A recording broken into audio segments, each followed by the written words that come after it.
All right, well, can you join me in the pledge of allegiance?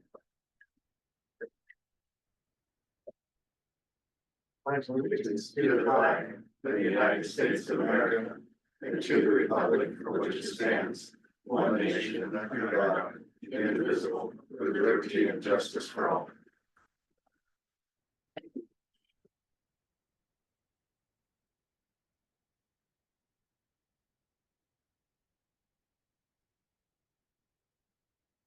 All right, before we start tonight's meeting, I'd like to talk about our process. The meeting is being conducted in person as well as by phone and Zoom. This allows participation in person or remotely. We will conduct a roll call to determine who is present. Before we do, I'd like to introduce our new planning commission members, Hunter Newthart, which is down at the end, and our new pro tem member hearing his first application, Monty Kurtz.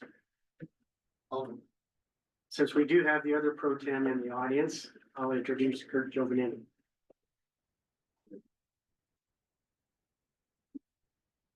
Throughout the meeting, we will call on individual planning commissioners to make sure that everyone has had a chance to be heard. Planning commissioners, please state your name prior to speaking.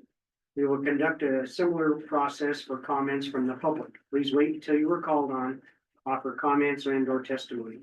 If you are online and would like to speak, please submit your request in the chat function and wait to be recognized.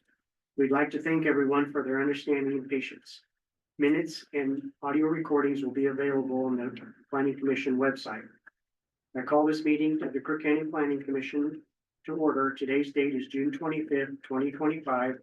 Time is 4:02. People joining me are Crook County Planning Commissioners. We are volunteers that have been appointed by the Board of County Commissioners and make up a diverse cross-section of the community. Planning Commission will consider the following agenda items. Final plat review, file number 217-2500-084 PLNG. Final plat review, file number 217-23-001387 PLNG. Public hearing, file number 217-2400-0293 PLNG. Next is a roll call for the planning commissioners. George Font. Present. Laura O'Neill. Present. Laquita Steck. Here. Hunter Newhart. Here. Russ Williamson. Here. Michael Warren's here. Monty Kurtz. Here. Okay.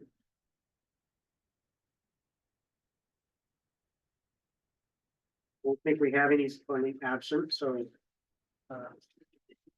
Is there anyone in the meeting room or participating remotely that wishes to address an item that is not on the agenda? If attending remotely, please enter your request to speak in the chat function.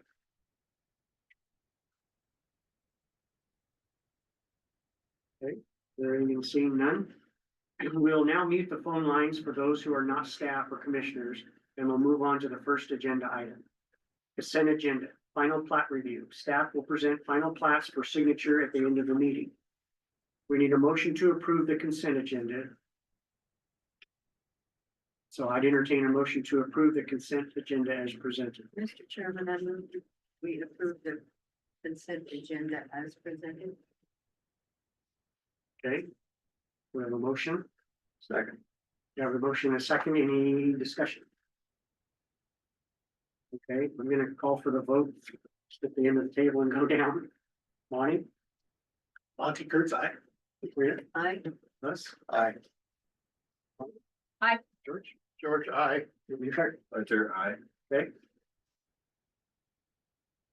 We will now move to the main item on the agenda, the continuation of the public hearing for record number 217-24-000293 PLNG, a proposal for photovoltaic solar power generation facility located on property zone exclusive farm use PFU 3. The proposal includes a ground mounted solar array, gen-tie transmission lines, a substation, an energy storage system, and an operation and maintenance facility. The project is proposed to be on a 320-acre site on a portion of a property identified as tax map 1615. That's lot 3. It is north of the existing solar facility. Applicable criteria. The hearing is being held pursuant to Crook County Code 18172 administrative provisions. Planning Commission will be evaluating the request against the following applicable criteria: Crook County Code Title 18, Chapter 16, Chapter 160, Chapter 161, Chapter 180, Crook County Comprehensive Plan, Oregon Administrative Rules, and Oregon Revised Statutes. Ex parte conflict of interest or bias. Do any of the commission members have a conflict of interest or bias to disclose? One. Okay. Has any member of the commission had any ex parte contact with the applicant or any member of the public regarding this matter? Commissioner should disclose if they visited the site, state for the record any observations or impressions of the site. So we're just gonna go down the list here. George? I did attend the site visit, a long time ago, a couple of years ago. I don't quite remember, it was quite some time. We toured the site, visited with, some folks that live either on the property or nearby. And, that's about it. Marlo? I did not specifically tour the site. I'm familiar with the general area. Not been in contact with anyone. Laquita? No. Okay. Hunter? I have not been to the site, but I know where it's located. Okay, Les? No, I have not attended the site. Okay, Monty? I have not attended the site. Haven't talked with anybody. Okay, and I haven't talked with anybody. I know where it's at, but Actually, Mike, this is George. I need to correct that. I was getting confused. I was thinking of another solar site. So I have not. it could have been the one. I have not been to this Okay. site. Gotcha. Are there any members of the public in person or participating remotely who wish to challenge any member of the commission? If participating online, please enter in the request to speak using the chat feature.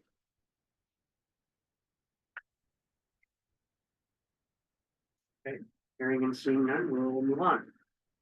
Before opening for testimony, either in person or for those participating remotely, I want to remind everyone that all testimony must be directed to the applicable approval criteria and standards. No person may testify without first receiving recognition from the hearing authority and stating their full name and address. No person may present irrelevant, immaterial, or unduly repetitious testimony or evidence. Please do not repeat testimony. The commission may set time limits on oral testimony. Does any member of the commission wish to impose a time limit on testimony? As Mr. Chairman, I would propose 5 minutes. Okay. All right, is everybody okay with that? Yes. Staff will put a timer on the screen and alert the chair when the time is done. Failure to raise any issue accompanied by statements or evidence with enough detail to give the hearing authority and the parties an opportunity to respond to the issue precludes appeal to the Land Use Board of Appeals on that issue. Failure to raise constitutional or other issues relating to proposed conditions of approval with detailed specificity to allow the hearing authority to respond to the issues precludes the applicant from seeking action for damages in circuit court. At the conclusion of the hearing pursuant to Crook County Code 18-172-081, the Planning Commission may consider any request to continue the hearing or to leave the written record open.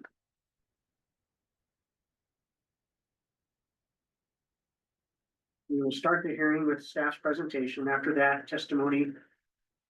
I just want to ask for clarification. Are we supposed to ask at this point if there's any request at this time? Is that why that's in there, or? You don't have to. Oh, okay. I figured we'd do that at the end, but I just saw it there. So that Right. we'll start the hearing with staff's presentation. After that, testimony from the federal, state, or local agencies will be allowed. We will then offer opportunity for the applicant to speak. Individuals in support of the proposal will be heard, then those that are neutral of the proposal. Next, individuals opposed to the proposal will be heard. The applicant can then offer rebuttal. We will now proceed with staff's presentation.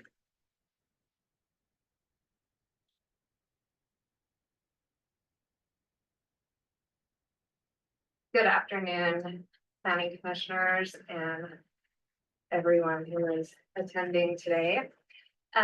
Commissioners, if I could please have you bring the microphones closer to your mouths. With the air conditioning on, it is kind of hard to hear out here with that, so thank you. So before you is a continuation of the public hearing that we started May 14th. Moffett Road Solar Facility. The applicable criteria for this plan, for this proposal is found through the Crook County Code, Oregon Revised Statutes, and Oregon Administrative Rules.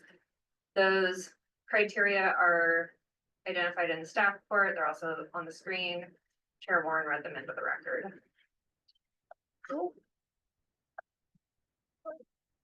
So the staff report before you is one that was done in March. And additional material came in from the applicant for this hearing last Wednesday, which did not give staff, didn't give me enough time to redo the staff report and get you all updated copies. So there's a few places in the staff report that say the planning commission will need to determine if the applicant has met their burden of proof. So what I've done is I've kind of pulled those out. One is under 1816-020, that's the exclusive farm use. We received an additional exhibit, that's what you're getting now. Back to this is the conditional reviews criteria under the EFU is in 1816-020. Under sub 3 for conditional use, the use is consistent with those goals and policies of comprehensive plan that apply to the proposed use. The county's comprehensive plan has multiple objectives and goals. The applicant originally applied specific goals, staff added some, and then the applicant provided additional material which has additional goals and objectives. That is an area where the comprehensive plan is very broad. There are lots of policies and goals. So as the commission has gone through that information and material, has the applicant met their burden of proof? The next is sub C. The proposed use will not alter the character of the surrounding area in a manner which substantially limits, impairs, prevents the use of surrounding properties for the permitted uses listed in the underlying zoning district. This is also one where the original application didn't have as much specificity in the surrounding land use tax lot or the surrounding tax lots, their current use, and a history with that. There was additional material done by the applicant and staff to identify those parcel by parcel uses. Did not make it into the staff report. It is in the exhibit, and I think it's in 2 different exhibits. So again, with that determination, planning commission, we can point you to where that information is if you need it to be able to make those decisions. Another area is 18161. That's under the commercial power generating facilities. That criteria, evidence of an active interconnect request. Applicant did provide that in their latest exhibit with the screenshot of where they are in the queue. Sub B, the route was identified as potential as long as everything works out with easements and specific safety and distancing. So it was mainly A. Let's go ahead to next.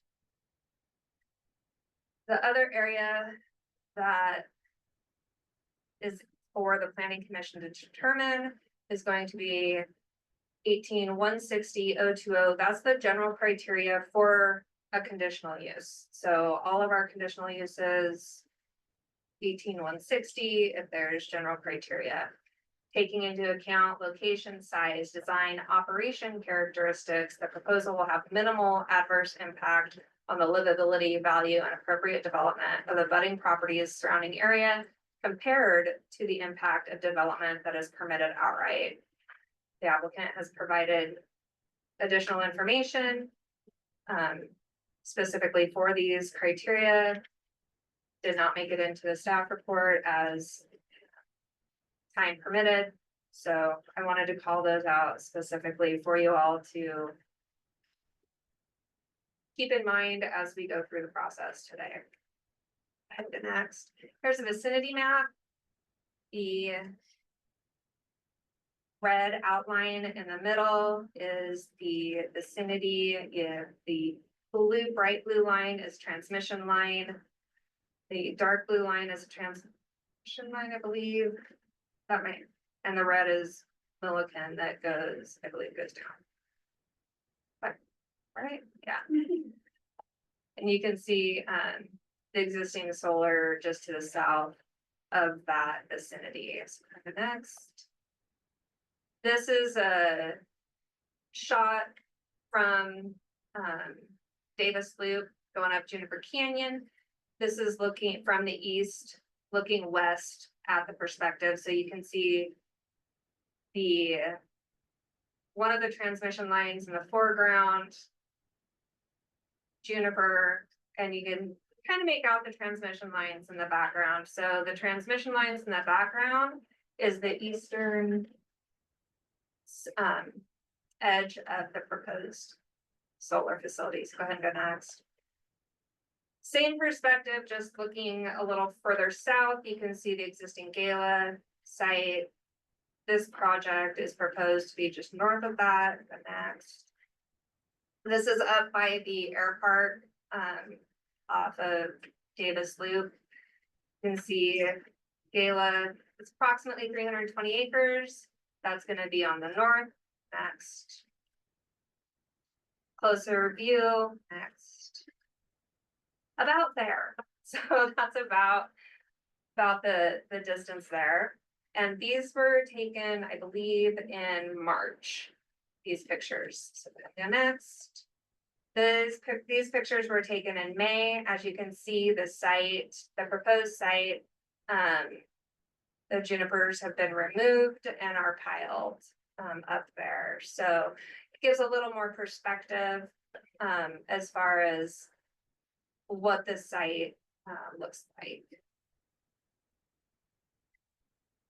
So as the site has changed since physical characteristics of the site has changed from what was presented in the application.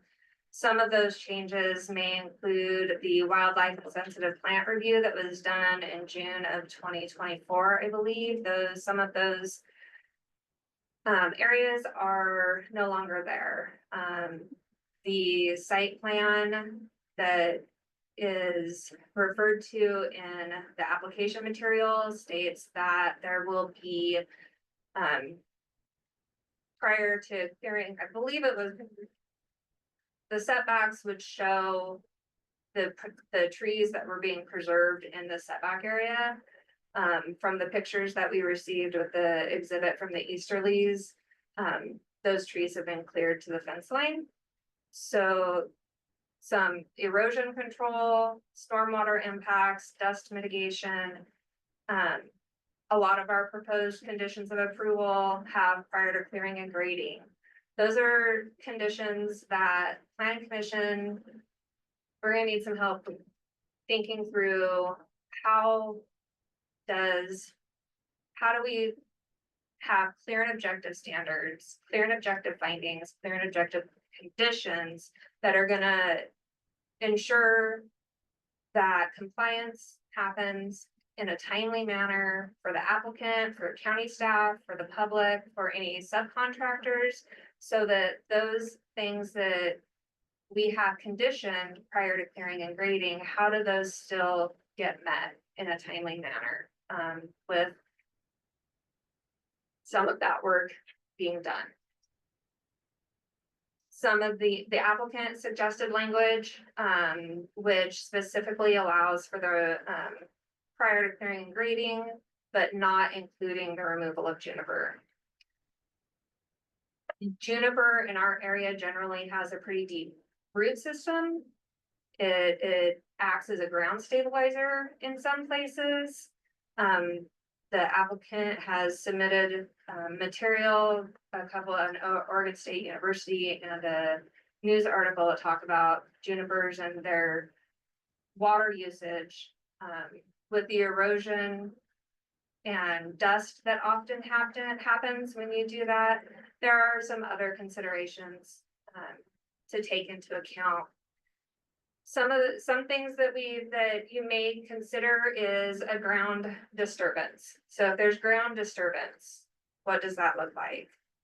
The assessor's office, or not the state assessor's definitions includes a site development and land. Land means land in its natural state for the purposes of assessment. As site development could include fill, grading, leveling, utilities, and other elements. So as we move forward through the process tonight, you hear testimony, you hear from the applicant.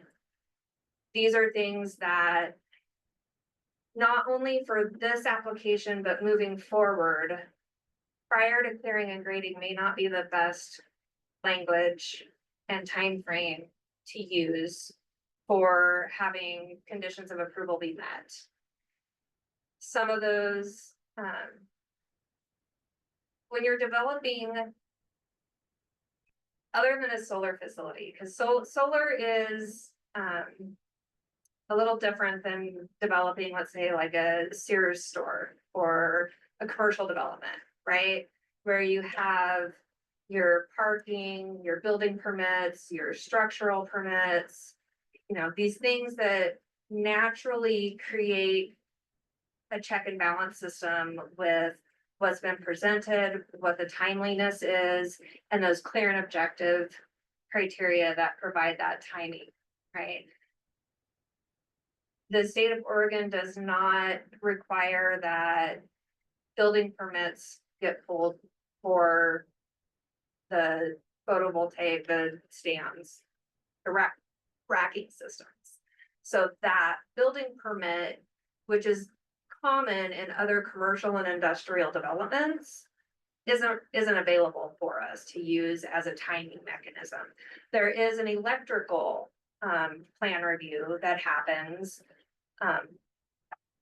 When that happens and at what point in the process can vary. So this slide is just determined to, or the slide's intent is to get us thinking of how do we revisit these conditions of approval.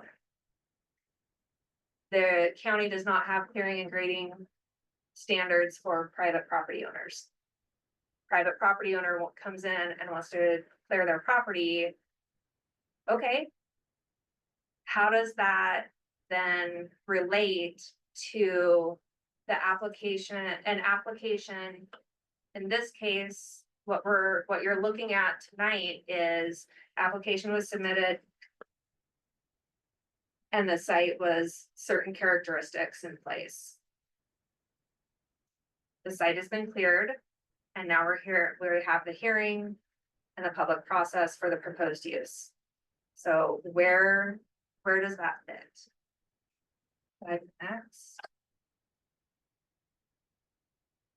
When it's time for deliberations, the proposed conditions of approval 1, 2, and 3 prior to the submission of building permits. Building permits is used in a very loose manner in condition 1, as in if they are submitting for an electrical plan review, the building department, probably not the best choice of words. So if we can come up with consistency and how it applies. The non-remonstrance is 2, prior to any site clearing or grading. 3, decommissioning plan, financial assurance prior to the start. I'm gonna next.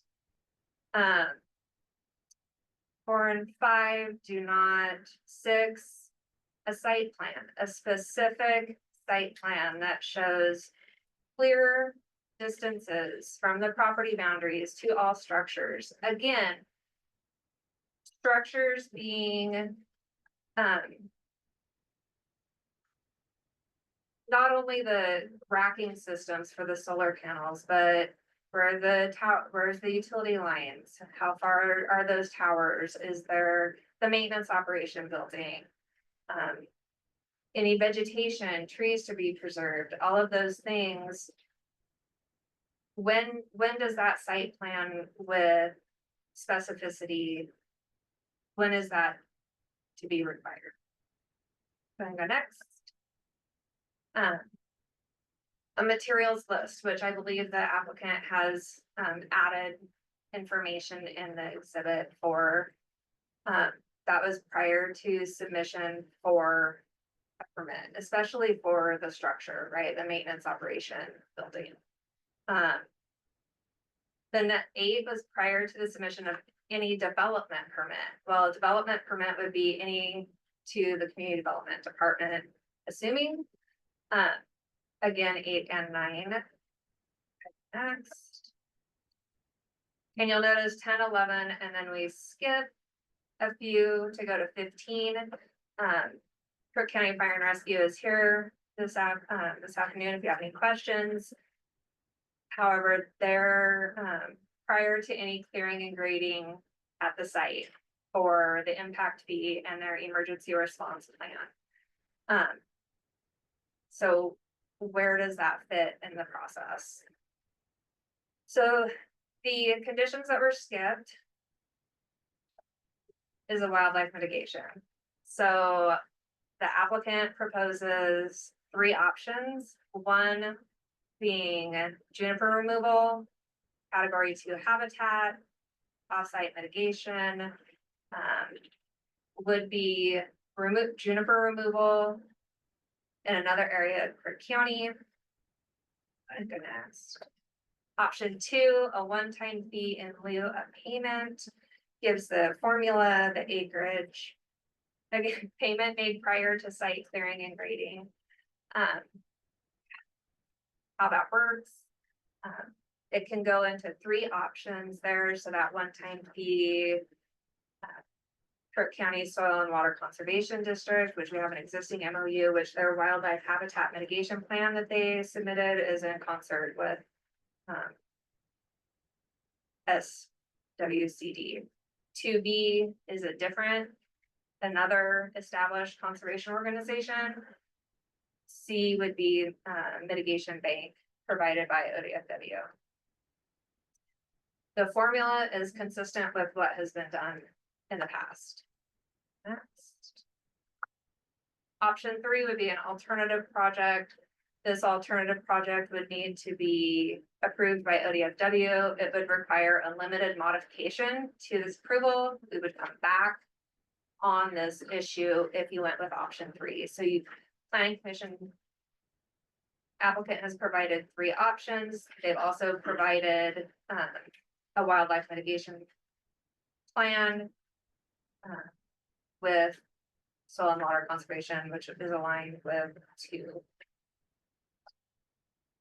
The Oregon Department of Fish and Wildlife are also here this afternoon if you have specific questions. Their preferred option would be 2A. And they ranked those out for us. They have an additional comment, something to consider, possible condition of approval to reevaluate the impact on wildlife habitat and the migration corridor prior to clearing and grading. Next. So those proposed conditions of approval that we kind of skipped over in our initial aspect were 12, 13, 14 that are specific to wildlife. 18 is vegetation removal outside of the nesting season. We're still talking about wildlife. We're just not talking about the overlay. So that nesting season is March 1st to August 1st. If you are gonna do vegetation removal within that time, pre-construction surveys of, and active nest avoidance, until the nest is no longer occupied. Again, if you're a private property owner, that's not necessarily, we don't have that criteria with a proposed conditional use. It brings this in. It's identified in the applicant sensitive wildlife sensitive report. The site is different than what it was in that report, and how does that play into this decision? As of now, the county has not received a pre-construction survey for the site. The next. Back to the proposed conditions of approval. Oh, I forgot on 17, prior to any clearing and grading, the applicant will provide a site-specific weed control plan in consultation with the county weed master. 20 is prior to the initiation of construction. That might be a option for conditions, proposed conditions of approval to provide that timeliness. That could be one that the planning commission looks at.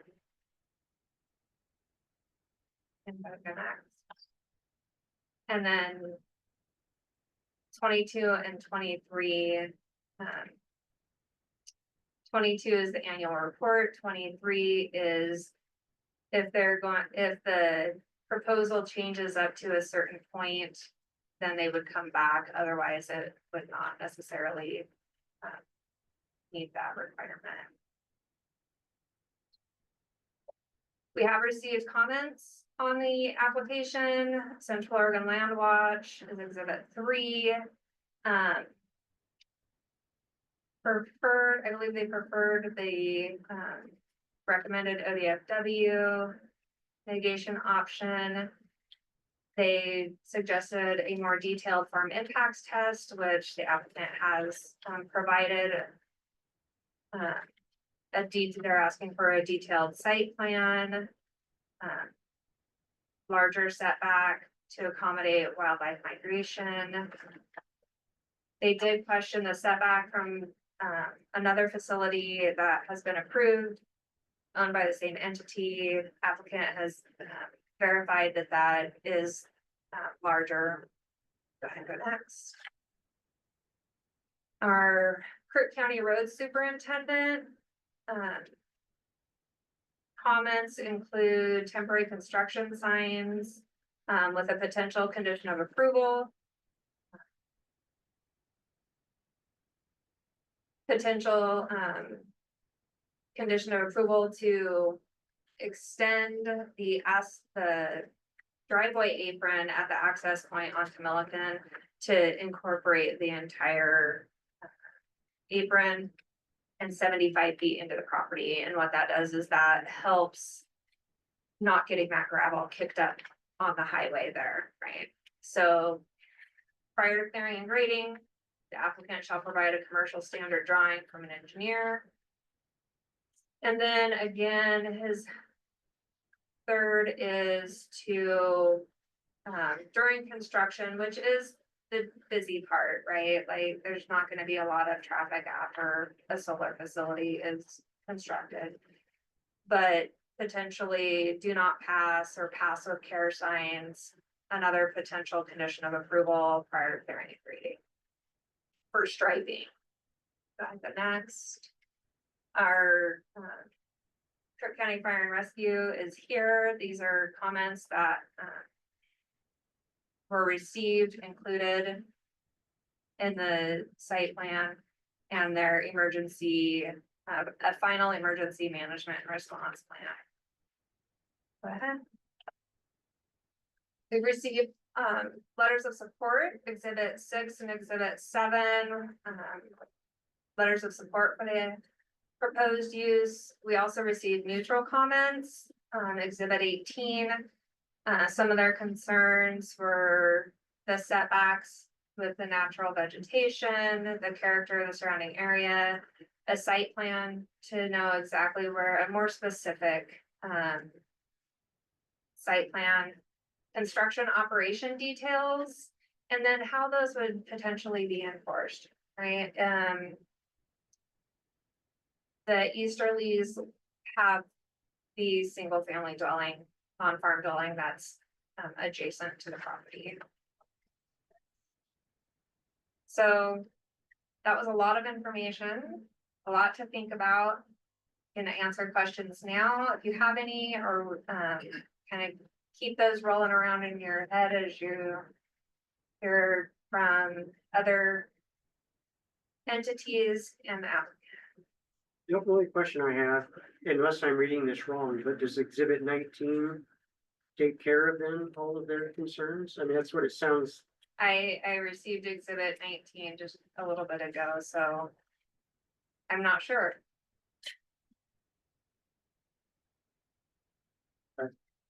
Does anybody have any questions for staff? My Monty Kurtz, my only question really comes down to, you know, you have prior to grading and site improvements or whatever, I mean, and then if everything's done, now what? It's a great question. I don't think that clearing and grading is only juniper removal. Sure. I think that there's probably other aspects to that. So as a planning commission, one of the things that you could potentially ask the applicant is, what does site development look like for your project? What does that include? How would that, you know, how would that be affected by these? And it's something to consider, not only for this particular proposal, but moving forward. It may be something that the county needs to move away from using that language. So when, throughout the presentation, you mentioned a number of times about, like, there's no definitive point that defines what site, you know, when that grading and stuff can happen or can't happen, or there's not a permit process for that initial, but it kind of, it's self-explanatory from my point of view. You're grading with the intent of a conditional use permit. So we're at the hearing for a conditional use permit. Okay, Has not been approved yet. okay, And property owners, the county does not have clearing and grading criteria for private property owners. okay. That's the part of this then. So there's, This is the purpose of this. Okay, so with those conditions, how they have been addressed in the past is through prior to clearing and grading. If this site does not lend itself to that particular time frame for those conditions to be met, what would that look like? Again, the applicant has proposed just taking the juniper removal piece out of it and leaving the prior to clearing and grading, I believe. So there are other options for that timely compliance. Again, we want clear and objective with more specificity in time and when those can be expected. And we can ask the applicant when they talk. For clarification. So this is George. So the only work that's gone on so far is the juniper removal. To my understanding,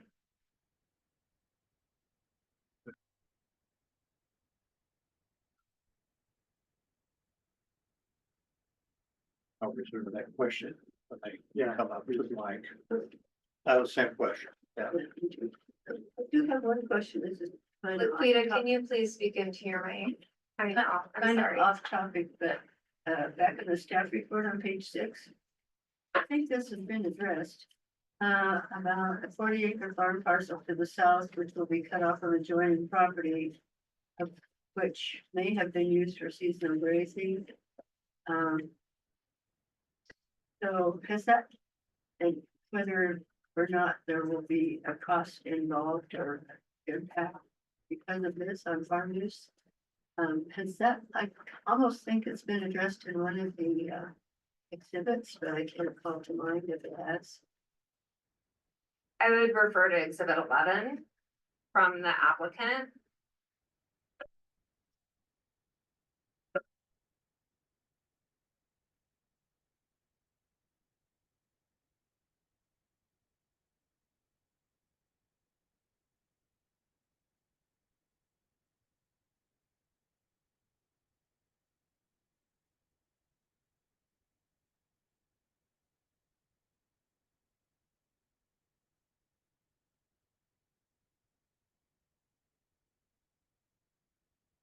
I remember reading it. Back then.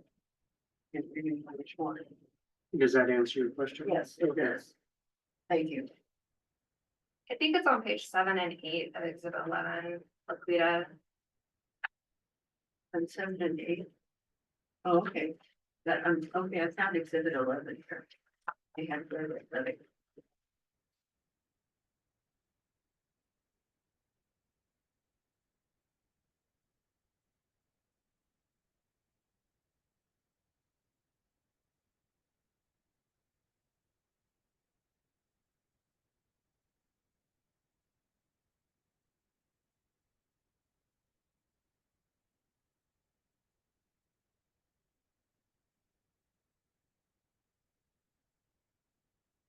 Your questions for that? I think I have one other question, This is George. Has there been any other solar project, additional use permit? I guess what I'm trying to say, has anybody else ever started the clearing and grading for a solar project in Crook County before the issuance of the conditional use permit?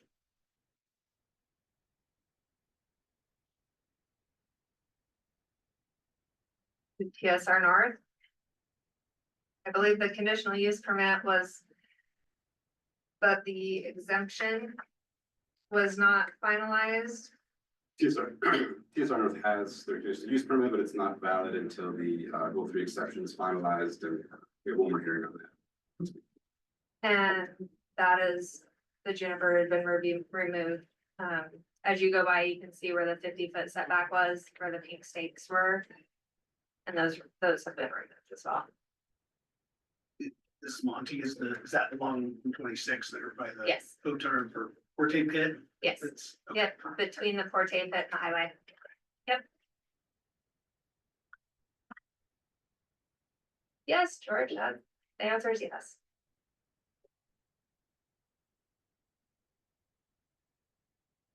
Any further questions at this time? Just, so I get that a private property owner can do whatever they want prior to a conditional use permit, but if the intent is to do something with that property at a conditional use or commercial level, it seems like it's just sidestepping. Is that a? Well, I think that's what we'll do is we'll hit everybody and then try to dial it. Down.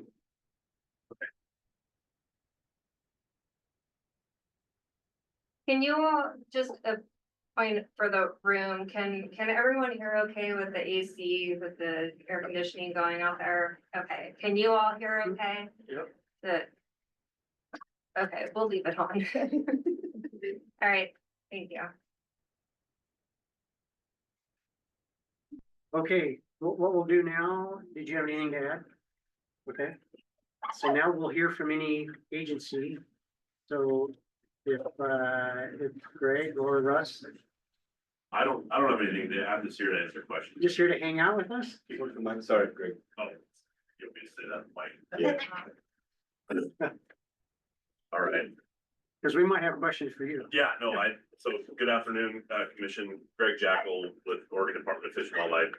I think you all have my, address on file, so used to work in Prineville. I'm kind of doing a job rotation in Salem as a sage grouse mitigation, but I'm still following mitigation across the state, and particularly interested in this project because it's been involved in mitigation here in Crook County since the Gala project, so in 2016. So, but yeah, just here to answer questions.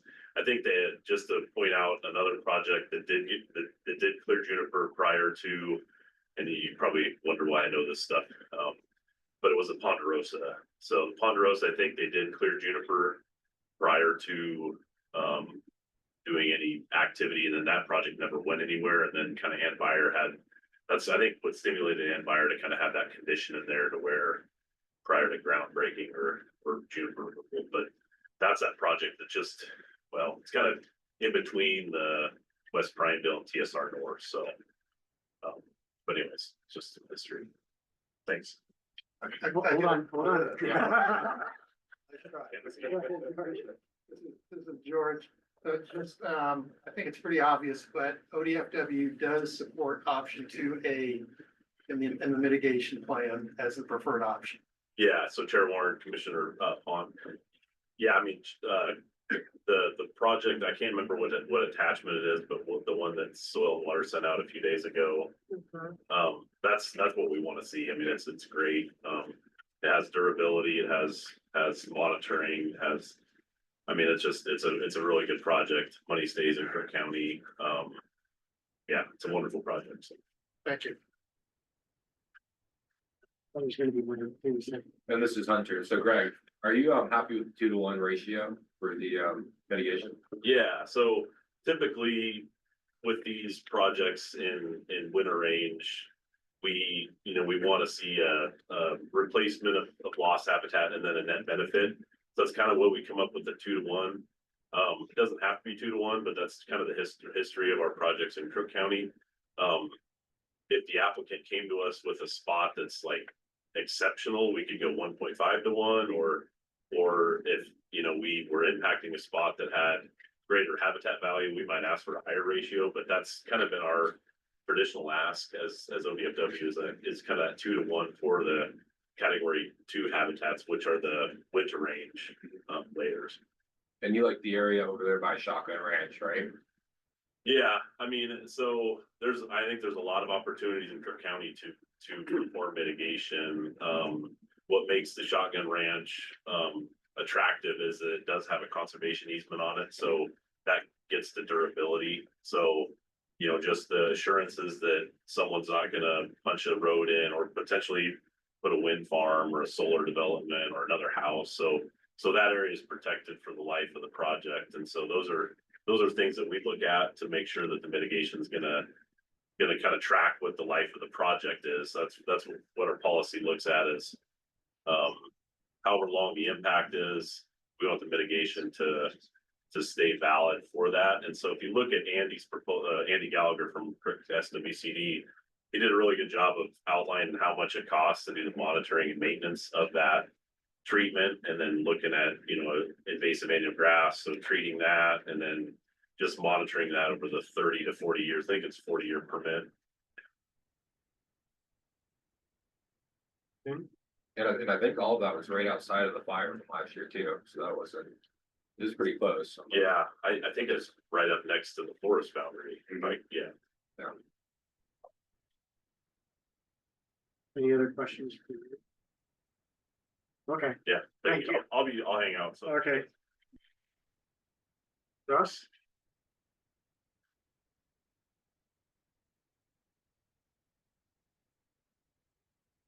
Afternoon, Commissioners. Russ Booth, I'm the Fire Marshal for Crook County Fire and Rescue. Summer, just here, we've been through quite a few solar farms, myself and the Planning Commission, so not our first time up here.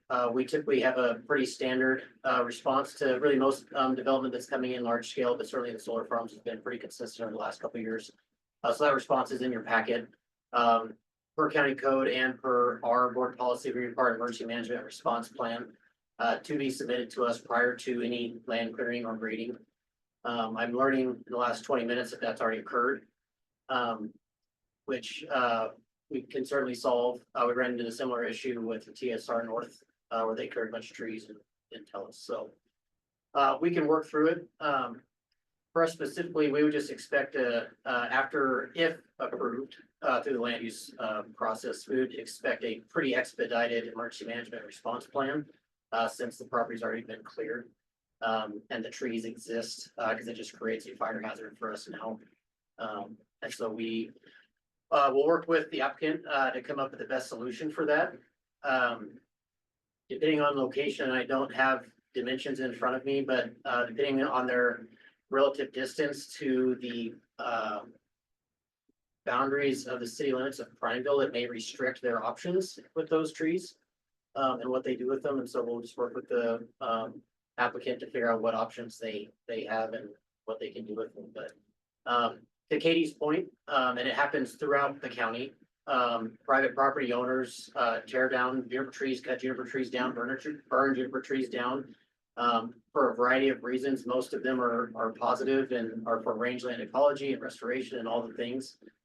So The district doesn't necessarily have an opinion on that, but if the project is approved and we have large piles of trees, we would expect a pretty expedited engagement between us and the applicant to come up with a good meaningful solution to solve that.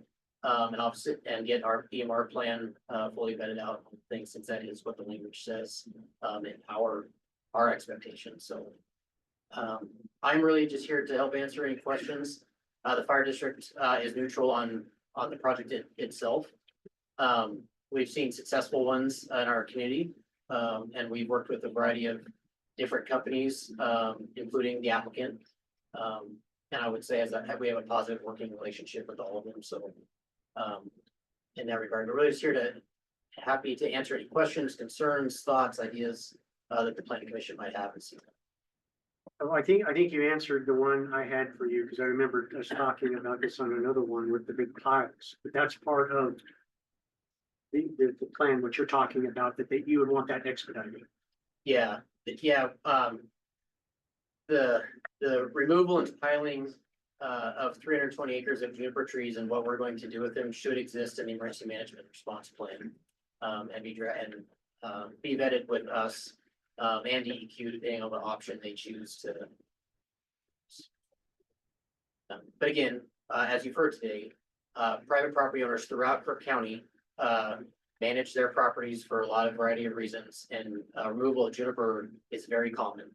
And so that's, I don't have an opinion on the removal of juniper trees. We just, once this becomes a commercial project, which in my opinion would start when the conditional use permit was approved, if approved, is when that would start.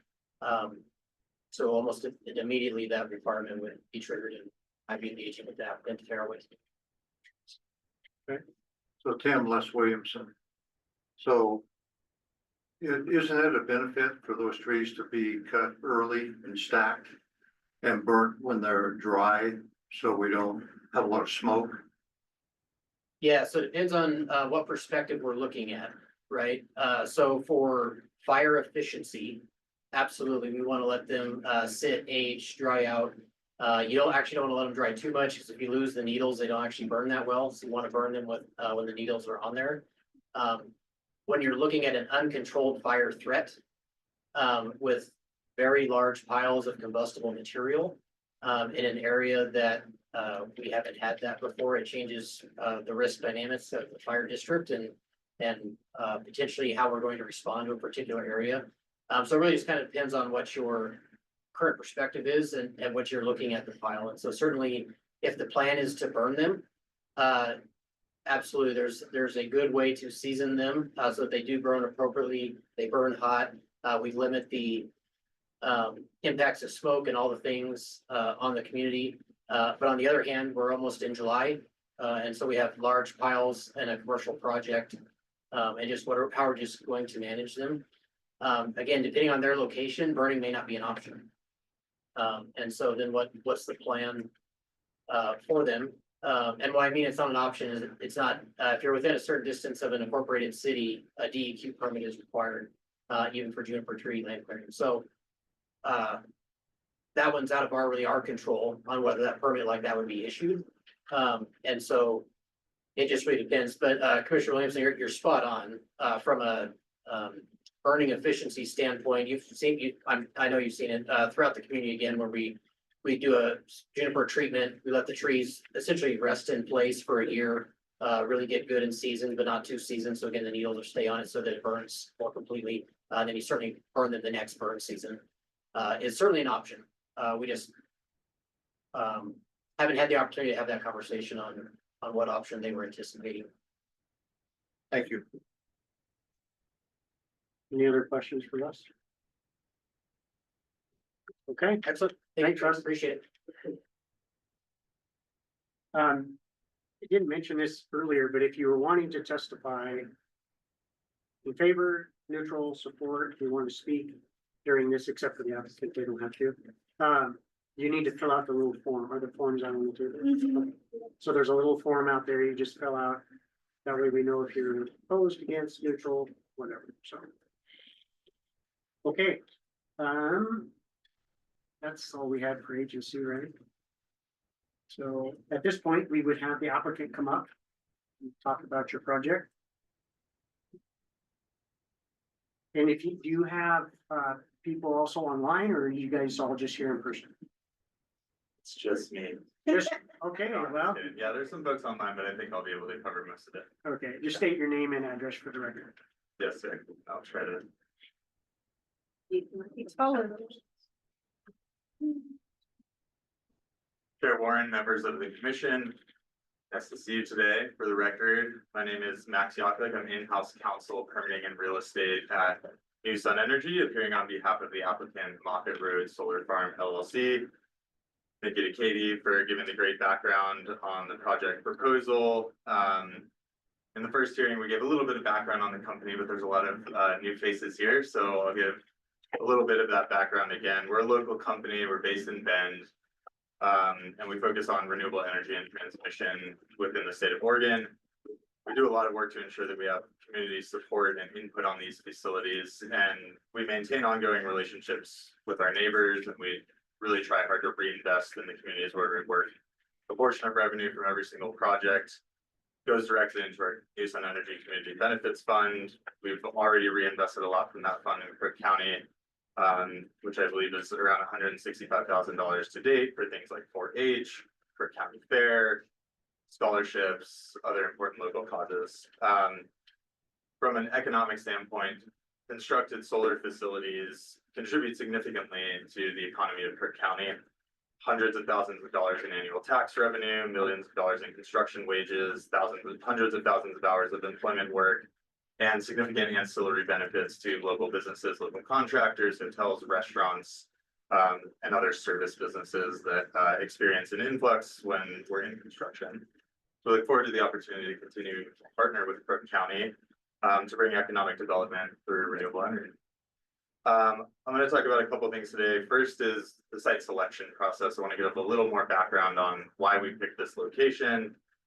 Then I'll talk a little bit about some of the supplemental materials. Katie went through a number of them. I'll highlight a few things. And then third, I'm going to talk about the approval criteria for which we've had some questions and comments, and give hopefully some clarifying information on some of the points of discussion that have occurred so far. So this location has very significant locational advantages. First, it has a natural setback from George Milliken Road. It's about, on average, a quarter mile, because there's a BLM parcel intervening between the roadway and the property boundary, which provides a natural buffer. There's also a very minimum distance to run a gen tie, and because of where the site is located, it's about a mile and a half south of the existing Ponderosa Cross substation complex, which is one of the most significant transmission hubs within the state. And there's an existing transmission line, the California-Oregon intertie, as well as a line owned by Avangrid that runs from that substation south, immediately adjacent to this site. So we'll be able to place our gen tie right next to that existing transmission line, which then minimizes any additional disturbances. It doesn't create any new visual impacts from an overhead transmission line, so that's another benefit. There's also lower agricultural grazing value of this land. Those two support letters from the landowners stated that it's lower value for grazing. There's lower value soils on the site. It's majority class 6 and 7. It's never been irrigated. There's no water rights. So from an agricultural perspective, it's not the greatest site for agricultural use. There's also no eligible historic, cultural, or archaeological sites located on this property. We've already conducted and completed pedestrian surveys that have been submitted to the State Historic Preservation Office. We've also had great coordination and discussion with adjacent landowners. We're committed to ongoing consultation with everybody nearby to abate any potential conflicts. And I'll talk a little bit about our conversations with the Easterlies when we get there. Habitat mitigation has been addressed, as Greg was talking about. I'll talk a little bit more in detail about that, but we do have a nice mitigation plan in the record to deal with the mapped habitat under ODFW's big game winter range maps that overlay this property. And also in other hearings with the board and in conversations with the city, We've been told that they actually prefer these properties to be in this vicinity, further away from Highway 126, close to the other solar farms, south of the highway, kind of a little further down there. So for all those reasons, this is a really good, we think, a very good location to put a solar facility. We did submit significant supplemental materials since the original staff report was published. We've got our mitigation plan, the option 2 plan for Crook County Soil and Water Conservation District, decommissioning plan, updated site plans, our correspondence with SHPO, and then a lot more justification under Exhibit A and B as to why the proposal complies with all the applicable approval criteria. For example, that the facility won't force a significant change or significantly increase the cost of accepted farm or forest practices on surrounding lands that are devoted to those uses. We're not going to alter the character of the area in a way that substantially limits, impairs, or prevents the use of surrounding properties for permitted uses in the EFU zone, as Katie discussed, compatibility with many of the comprehensive plan goals and policies, setbacks, compliance, etc. We've also, as Katie mentioned, put quite a bit of evidence into the record related to the benefits of juniper removal and the other juniper removal work that has been occurring in Crook County and throughout the state. So there's a robust record that contains substantial evidence demonstrating that the approval criteria have been satisfied. And so now I'll talk through some of those approval criteria. Surrounding properties and land uses. So we discussed this extensively in the supplemental materials. The majority of surrounding land is vacant, has minimal grazing, or has other solar facilities. So there's a letter in the record from the longstanding landowner talking about the lower value of grazing on this facility. We've also consulted extensively with the existing grazing lessee to ensure that he can continue to move cattle from grazing allotments on private land in the north to grazing allotments on public land in the south. We also submitted evidence that has the AUM values for grazing on the public lands, which is particularly low for this part of the state.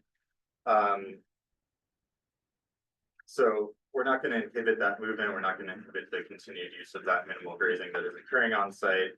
I think Commissioner said you asked about that 30-acre parcel to the south.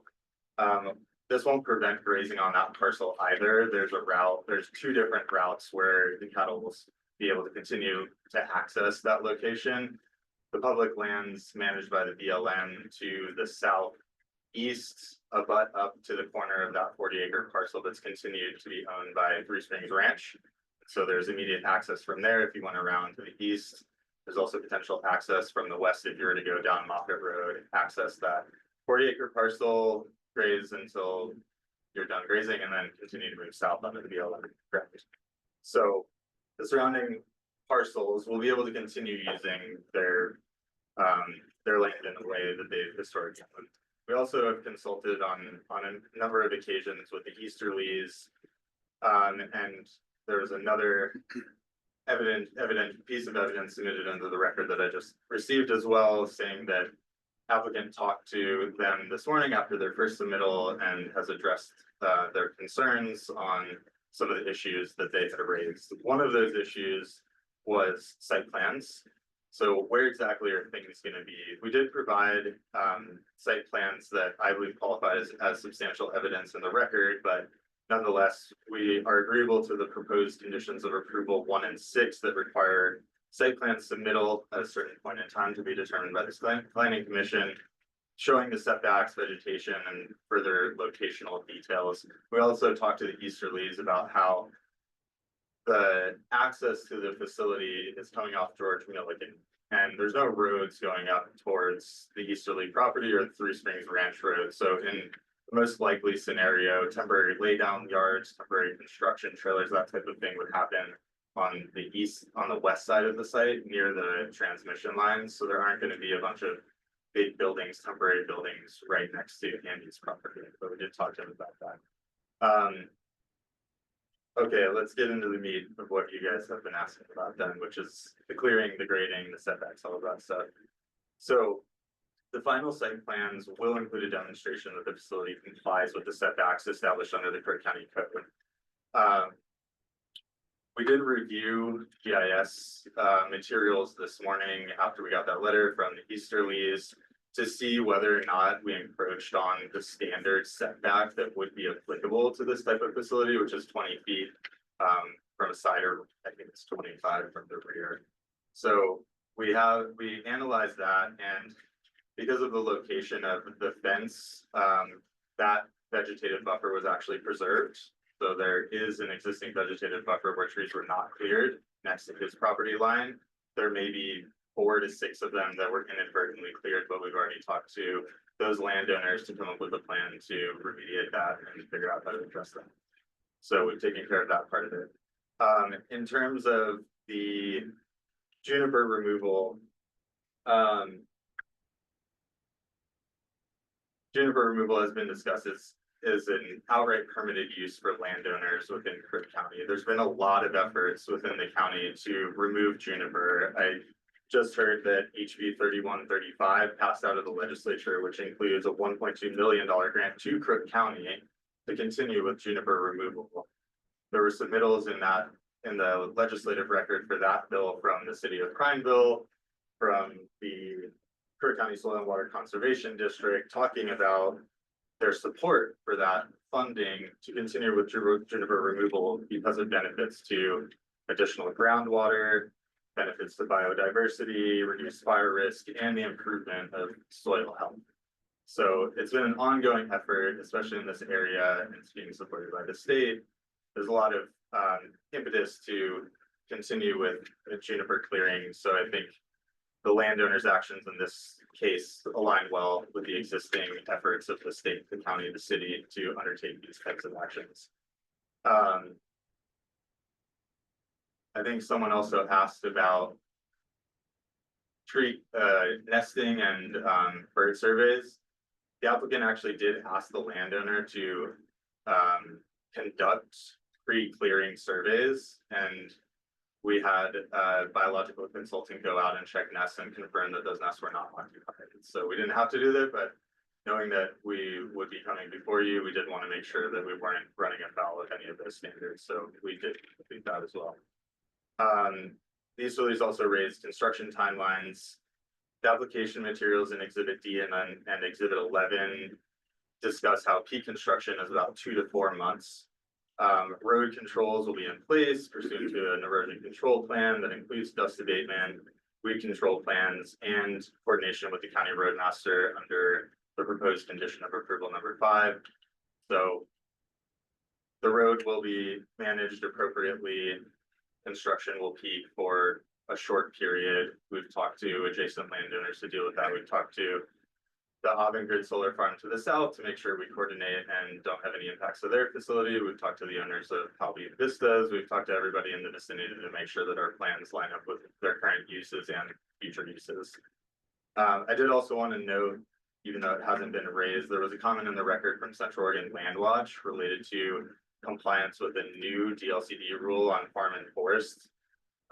That's actually not applicable to this application under ORS 215.427, because those rules were adopted after the application was deemed complete. But nonetheless, as I was talking about a little bit previously, the proposal doesn't force a significant change in the use or cost of accepted farm practices and surrounding land. In terms of the habitat mitigation plan, we developed the HMP, the habitat mitigation plan, in consultation with ODFW, with Greg and his colleagues. And then we did obtain an option to mitigation plan from the Crook County Soil and Water Conservation District this week and submitted that into the record. We have an ongoing successful relationship with Crook County Soil and Water Conservation District to do habitat mitigation on the Shotgun Ranch. Some of that is already underway. If we were to elect option 2, that would contribute to that same project that's already occurring that Greg talked about. From applicants' perspective, we like to preserve all 3 options that are in the mitigation plan. And Greg, correct me if I'm wrong here, but I think the letter that ODFW submitted said that they were okay with the plan. They do prefer option 2, but that they're okay with options 1 and 3. We like to preserve those different options in the plan. If for some reason, by the time we get to facility development, that piece of property that we have identified on Shotgun Ranch is no longer available, it allows us to locate another place to conduct juniper removal or identify another project with Crook County Soil and Water Conservation District or another mitigation provider that will allow us to provide that mitigation and continue with the project, even if that specific one is not available at the time of development. Let's see. In terms of the timing, which Katie talked a lot about on site clearing and grading, we did recommend in our supplemental materials that you could change the language in the condition of approval, which is currently proposed as prior to site clearing and grading, to exclude juniper removal. So you could say prior to site clearing and grading, excluding juniper removal. You might also consider adding and excluding permitted outright activities. So anything that is allowed to be done on the site by the landowner that's unrelated to this conditional use approval.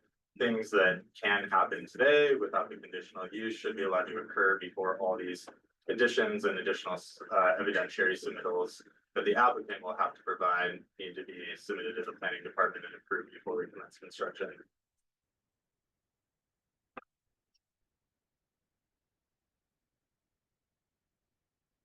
Just checking to see if there's any other questions that I can answer before you ask me directly. Regarding the fire risks that Russ was talking about. So we've been working with Crook County Fire and Rescue, as Russ stated, on some other projects in the area. We have a good working relationship with them. We're committed to continue working with them to deal with any concerns that he may have. I understand that he and landowner are talking about obtaining a different type of facility, a type of burn control unit. I think it's called an air curtain burner that reduces smoke and will allow faster processing of those piles. So that work is already in progress to deal with that clearing that's occurred. And we'll continue to coordinate with landowner with CCFR to make sure that any risks that are presented are dealt with expeditiously. We're also giving some of that, landowners giving some of that material to the Crooked River Watershed Council. So they need some material to do riparian stream water restoration on the lower Crooked, and they're obtaining some of that material from some of that cleared juniper on this site. So that's a nice little community thing that we're doing. But you know, I'm happy to answer any questions. I think in conclusion, the evidence in the record demonstrates that the applicant has met its burden of proof, that the approval criteria for a conditional use permit have been satisfied. We've discussed the project in detail with neighboring property owners, and we're committed to ongoing consultation and minimize any potential conflicts or impacts that may occur. So we look forward to continuing to partner with Crook County to bring economic development through renewable energy, and happy to answer any questions. Thank you. Any questions? So, George, the staff report talks about an energy storage system. I assume you're not talking batteries, that storage is just inherent in the system that you're building. Is that correct? Or are we talking batteries? And so tell us about those. Yes, sir. Chair Warren, Commissioner Ponte, is that how It's Ponte. Excuse me. Under the definition of photovoltaic solar power generation facilities pursuant to the Department of Land Conservation and Development rules, those are in 660, 33, 130, 38, subsection F.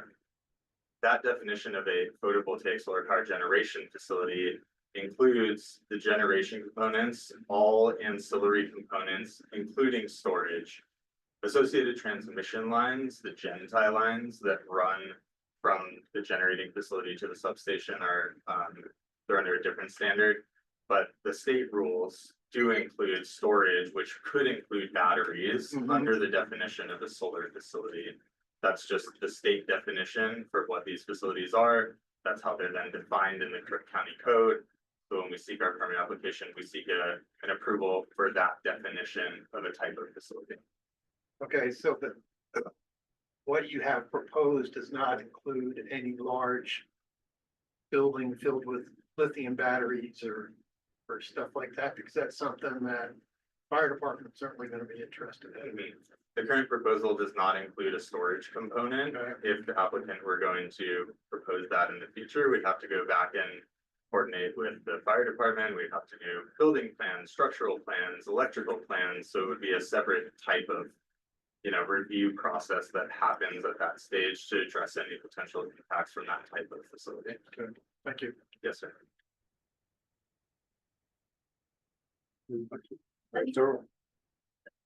One, page 15 of the staff report talking about, prior to clearing and grading about biologists to determine if the project site is consistent with the pre-development level of analysis. Was that done prior to the juniper removal? Can you direct me again to the? Well, page it's of on the staff report? staff report, a question, page 15. It's, 1, 2, 3, fourth paragraph down. Something for the planning commission to consider as a possible condition of approval to reevaluate the impact. Wildlife habitat prior to clearing and grading by a biologist to determine if the project site is consistent with the pre-development levels of analysis. I'm assuming that was done or has been done since. As I was mentioning before, the applicant did request that a certified biologist go out and survey the site for nests, which is the main thing that would be impacted by removing juniper, right? That there'd be nesting on the site. My understanding is that juniper removal, for example, I think Russ was talking about that there had been clearing on the Ponderosa facility, which I think was actually the EDF project, if I remember correctly.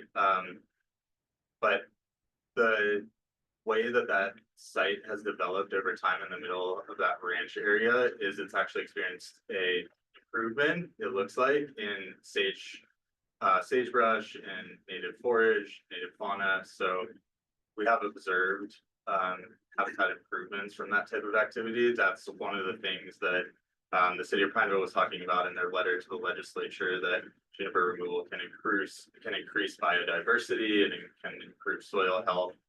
Katie did mention about potential erosion concerns with juniper removal.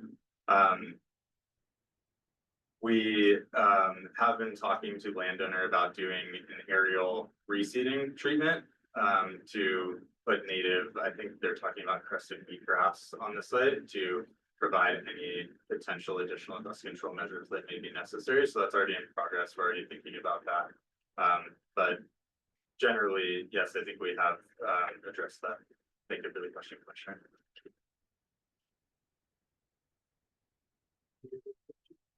Yeah, but another one, somewhere in the staff report related to surveys and active nest sites and inactive nest sites. You say that inactive nest sites will be destroyed. Why is that? Commissioner Pop, thank you for the question. You're getting a little outside of my area of expertise, but maybe Greg knows the answer to that.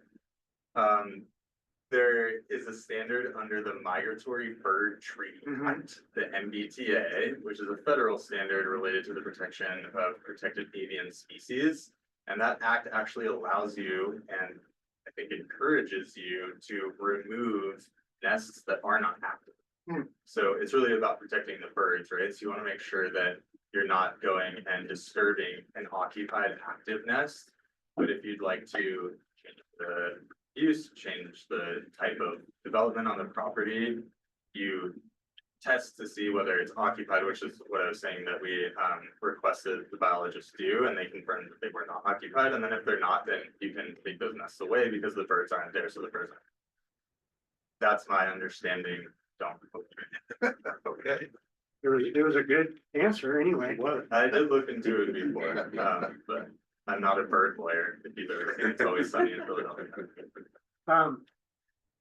You can see our dilemma with this juniper thing, as Yes. far as how to word it. I don't think there's anybody that would argue junipers need to be gone. Just a question, who removed them? Was it the landowner? Commissioner Warren, thank you for the question. Yes, it was undertaken by the landowner. Okay, It was independent of the applicant, entity that's applying for this application. So the landowner did that under the landowner's rights as the owner of the land. okay, to me, that makes a difference. Okay, so, and then, you were talking about, there's one picture, and I'm sorry, I don't know what exhibit it is, but there's a picture, I think, the neighbors took along the fence line looking east. It looks like it was right, but up against the fence, but you're saying there was a buffer left? Or, Yeah, I have a map I can submit into the record through the review.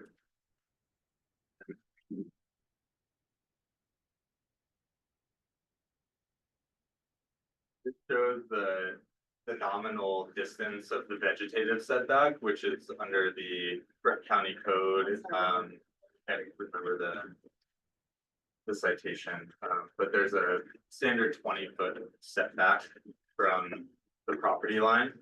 So that map submitted in the record shows that setback from the existence of the property line and the location, and it identifies the trees that were inadvertently removed within that vegetative area, which looks to be about 4 to 6. It depends on shadows and geographic information system reliability. But as I noted before, the applicant did already discuss with the landowner and talk about ways we can work together to remediate that inadvertent removal, but the vegetative buffer 20 feet from the property line actually was preserved. one more question, I'll let you go. Some of the pictures that Katie had shown, kind of, lining out the 320 within this section, is that fairly accurate as far as, I mean, is it gonna be kind of a long rectangle type parcel, or is it? It's hard to tell from those photos. It's not a squiggly line, but it has a number of Oh, dots. okay. It's I mean, more but- circular. It kind of goes from the south end of the property boundary to the east end of the property boundary and then up the existing inner tie line, Okay, kind of up to the hill. kind of like an angle. Yes. If you look at the aerial compared to where the hill comes down, okay. Exactly, and one thing I failed to mention when I was talking about the locational benefits is that one of the reasons that we selected that area was because it actually avoids all of the potentially eligible cultural and archaeological sites, which exist further up the hill. So you can construct solar at a certain slope angle if it is south facing, which those hills up to the north are. So we could have continued to go up the hill, but we identified some cultural resources in some of those vicinities. So we intentionally drew the line further to the south to ensure that we would avoid any potential conflicts with those eligible sites, potentially eligible sites. Okay. Marlo, Dill. So because the juniper has already been removed, it takes away an option from us to require a further setback for mitigation for the property owner. If they were in place, the 20-foot setback isn't much. We could say a condition of approval would be 100-foot setback or whatnot. So prior to clearing and grading, if that's a requirement of the conditional use permit, I mean, that means everything on the property, right? For a commercial use. Does it not? Commissioner Dale, thank you for the question.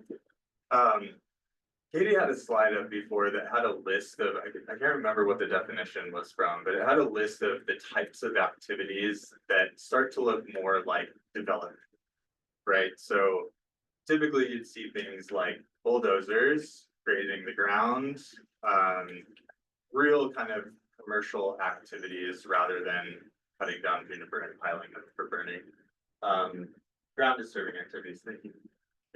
So things like grading, excavating, filling, clearing, grubbing, working of land, right? Like a higher standard. I think traditionally this commission and the Board of County Commissioners in Crook County has used that prior to site clearing and grading language I think this is a really good opportunity to improve that language and that standard to address really what this is trying to get at, which is before you go out and actually do the commercial work, before you go out and build this site, what do you have to comply with? You have to submit your building permits, you have to have conducted your habitat mitigation, you have to have a bond in place to pay for decommissioning, all these things to ensure that the site is developed in a responsible way. So in terms of the setback with the easterlies, as I was noting, a new letter came into the record during the hearing or shortly before, saying that they had talked to the applicant and their concerns have been addressed. And I think, as I was saying before, you know, we would propose something more like prior to site clearing and grading, but not including juniper removal or other activities permitted outright. So things that the landowner is allowed to do currently under the Crook County Code, you can continue to do those things, and that doesn't rise to the level of clearing and grading for the purpose of constructing this conditional use. So I think that's the way that you could approach it. That's the opportunity, is to craft that language to respond more tightly to the evidentiary package that the applicant's required to provide to you before we go out and actually start building the facility. But in the meantime, things like if the landowner wants to remove juniper, that's probably a good thing for the landowner to do. If the landowner wanted to build a ranch road, that's probably something the landowner should be allowed to do. So we can improve that language, and that will avoid some of those potential conflicts in the future where landowners said, well, I want to build a road out here, and we say, well, we've got this conditional use permit. It says prior to site clearing and grading. Is that prior to site clearing and grading? I got to go get a $2 million bond. I got to pay $1 million to do a habitat mitigation plan. I've got to pay, you know, $500,000 to Crook County Fire District before we've even gotten to that stage of actually doing the development. So I think that's where that language can be improved and changed, despite the fact that that historically has been the language that's been used for conditional use permits in this county of Canvas. Do we know if the commercial use application for the conditional use permit was in place prior to the juniper removal? What the timing was on that? That's a good question.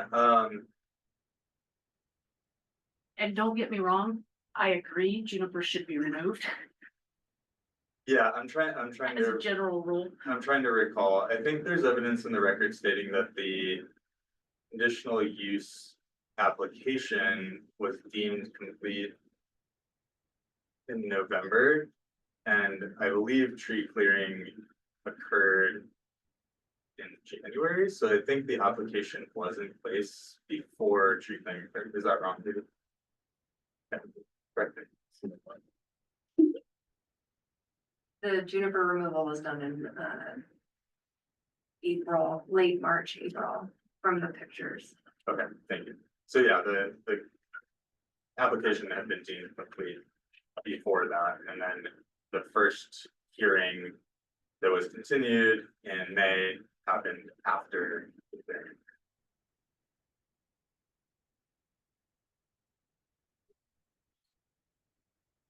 I would say that, you know, juniper, I mean, all for the juniper clearing myself, but I think there's also the impact of what's going on land. You are unintentionally grading and disrupting soil and causing all kinds of other maybe unintended consequences. When things are, when, you know, there's an intent, you filed for a conditional use or commercial application or whatever, and then the private landowner goes and does what they want to do until it's processed, but I think there's, maybe that's to avoid some costs, maybe that's, I don't know, but to me, it seems like that's not the right process. And a lot of things is, what is the intent? Like, what are we trying to uphold here? With regards to that, and I think, you know, looking at these pictures, the ground has been pretty seriously disturbed. And so prior to that, it should have had, the erosion control plan should have been put in place, the emergency response should have been put in place. Because it was already applied for. That maybe that should have been the date that it becomes prior to. When Russ was talking about expediting. I mean, is that something you guys are more than willing to do, to expedite that plan? Absolutely, yeah, we've already been talking to Crook County Fire and Rescue about how to handle, you know, both the EMP plans that we've been working on. We just had one completed and approved by the county for the West Prineville Solar Farm project that's currently under construction. So we just went through that process with Crook County Fire and Rescue, and we were just talking to him about being able to use that same template, that same type of material to quickly do that for this facility as this applicant. And as I mentioned, I believe landowners also already in discussions with expert local contractors to do the juniper clearing and also to do proper disposal of it through a special type of burning. I think it's called an air curtain burner, which minimizes the amount of smoke that comes out as opposed to open burn. So that's already underway. It's in progress. We are more than happy to expedite that as much as we can with Crook County Fire and Rescue to make sure that that's all dealt with expeditiously.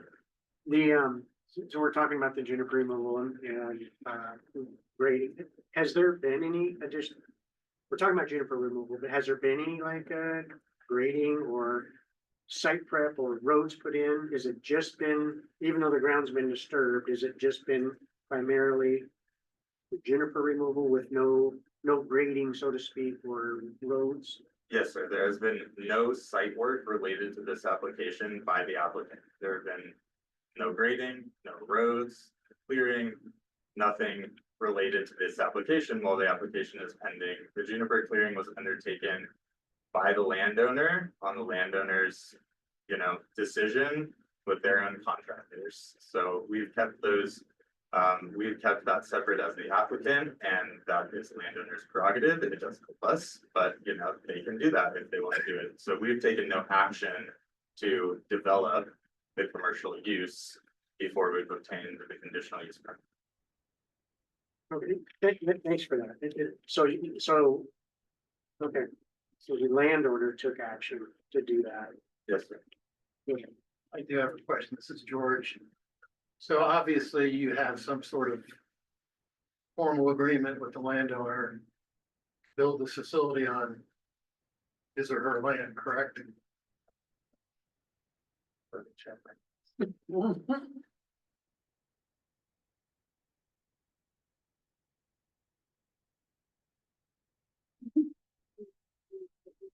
I may have given them the page and notes on it. I think you did. Do you have a different map you would like to submit? Yeah, let's see that. Okay, there we go. Yes, so I did ask my client about this earlier.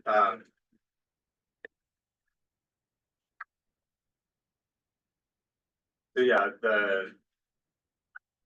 the project, so the applicant, Mata Road Solar Farm, has signed a lease with the landowner for the application. That my understanding is that lease agreement occurred after the agreement to clear juniper, but the juniper removal was, I presume, anticipated in furtherance of doing a solar facility. And we've been working with landowners to look at things like how to improve opportunities for agriculture under solar facilities. So one of the things we're looking at for this facility, which is not part of the application, but we're doing it anyways, is what can we do in terms of an agrivoltaic use on this property? For example, we've talked to and have started working with the existing rancher and neighbor to see, could we do continued sheep grazing on this property? Could we do honeybees? Could we do wild bees to increase pollination? Could we do additional native vegetation? Those types of opportunities which are furthered and present themselves if you don't have things like juniper all over the property. So there's a sequencing there for sure. And the site is currently under a lease, to my understanding, for the solar facility. But like I said, landowner undertook the juniper clearing on their own. So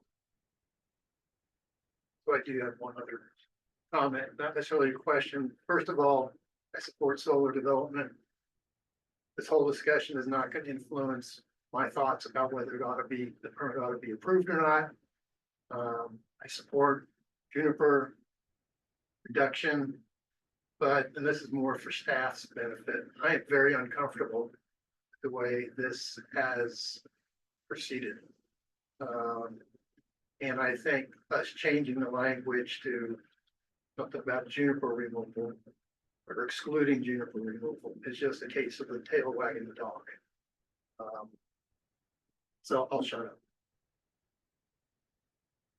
So my name's Hunter. So I guess my question is, because the landowner was anticipating doing the juniper cut, did they seek out any type of grants through NRCS or, I mean, the Crook or watershed? I mean, there's grants out there. I just want to know if they seek money to take off the juniper and I want to put solar panel on top. Thank you for the question, Commissioner. Not to my knowledge, as I mentioned, there has been coordination with the Crooked River Watershed Council to help dispose of some of those materials for the benefit of the riparian restoration, but I'm not aware of any grant funding. Okay, so the landowner paid out of pocket, I hear your question. Yes, sir.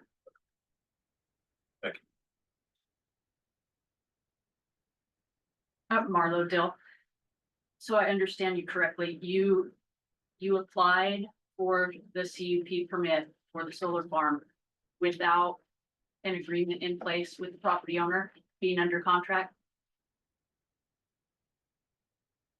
I gotta check the dates. I can't answer that specifically, but I can go back and look at lease agreements and see when they were executed and compared to when the application was filed.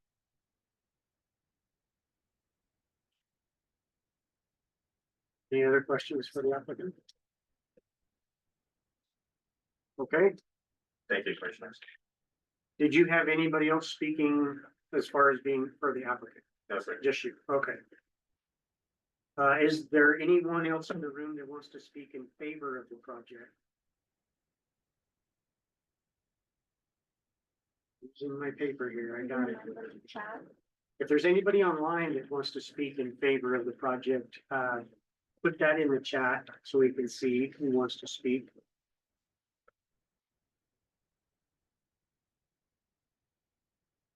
Okay, is there anyone that is neutral that would like to speak on the project? Either in the room or online, and again, if you're online, you can put it in the chat that you wanted to say something. Okay, is there anyone in the room or online that wishes to speak in opposition of the project? And again, if you're online, just put it in the chat.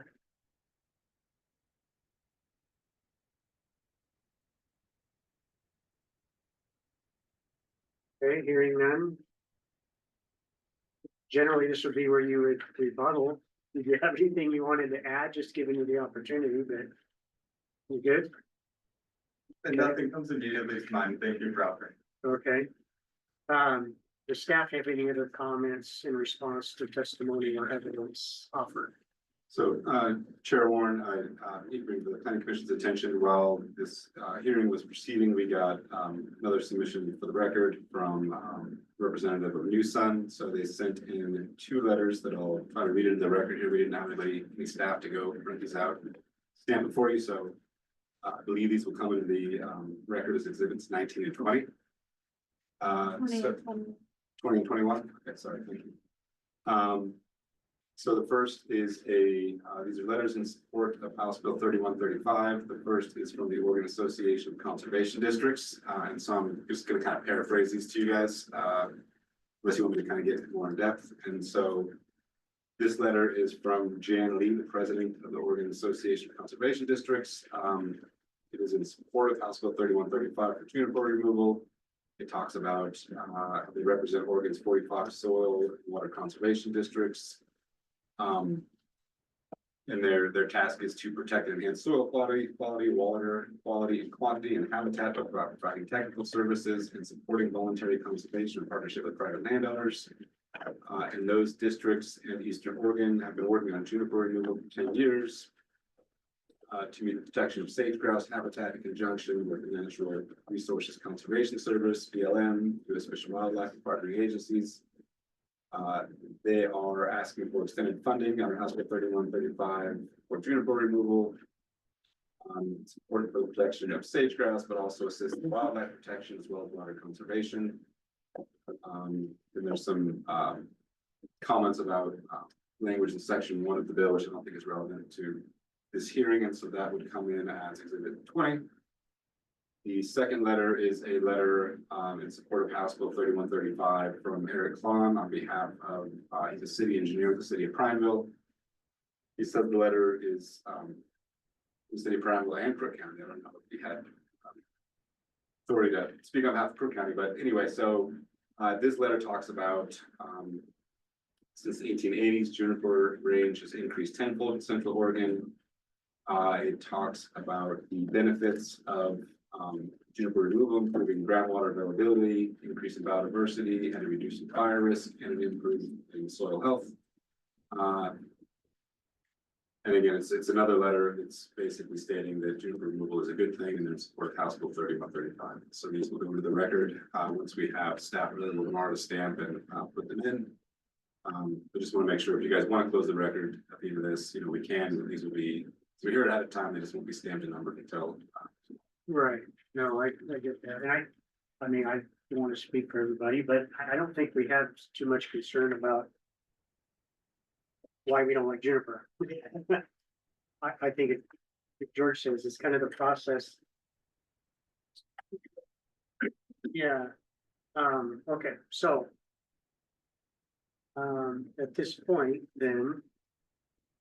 Is there anything else you guys wanted to add? I do have some.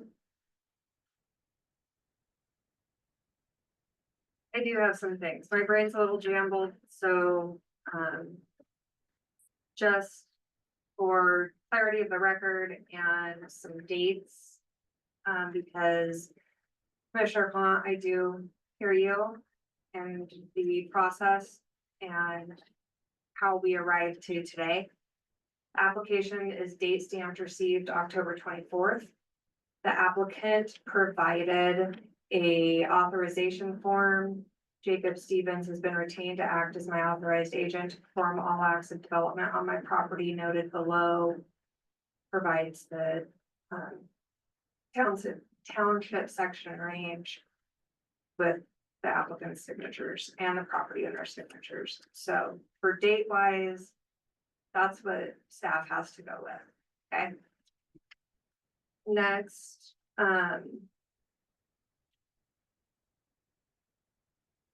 Commissioner Kurtz, Pro Tem.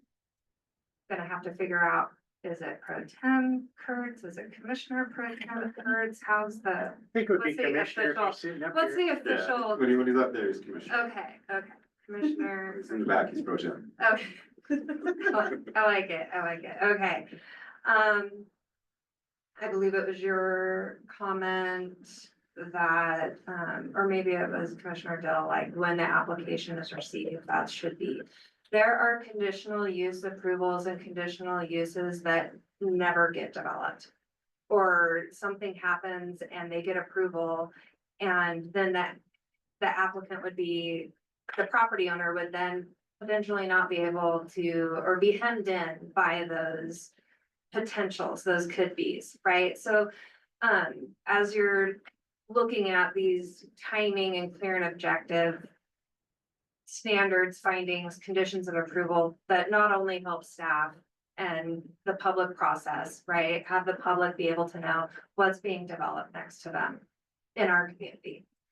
That may not be the best place. I would agree that the approval is, the approval gives the authority for that use to move forward. And just because there's approval though, doesn't necessarily mean that it's ever gonna happen. So I wanted to address that before you all went into deliberation so that you had that information available as well.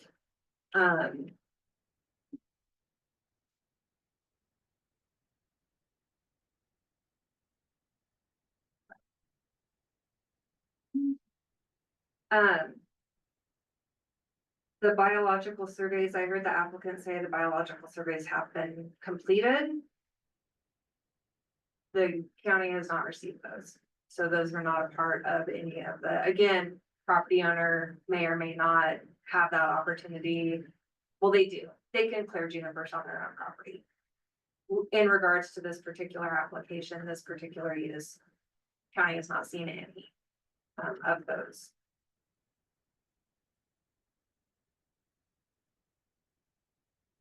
With any, one of the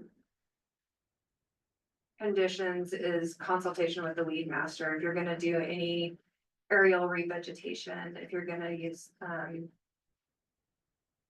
do anything like that, consultation with the weed master, making sure that we are using native grasses. That is something that is pretty common, for that. As to wagging the dog, to change the prior to clearing and grading. Clearing and grading is not a defined term in our code anywhere that I could find. The examples that I had on this slide, I don't remember where I pulled the middle one to because I just don't remember.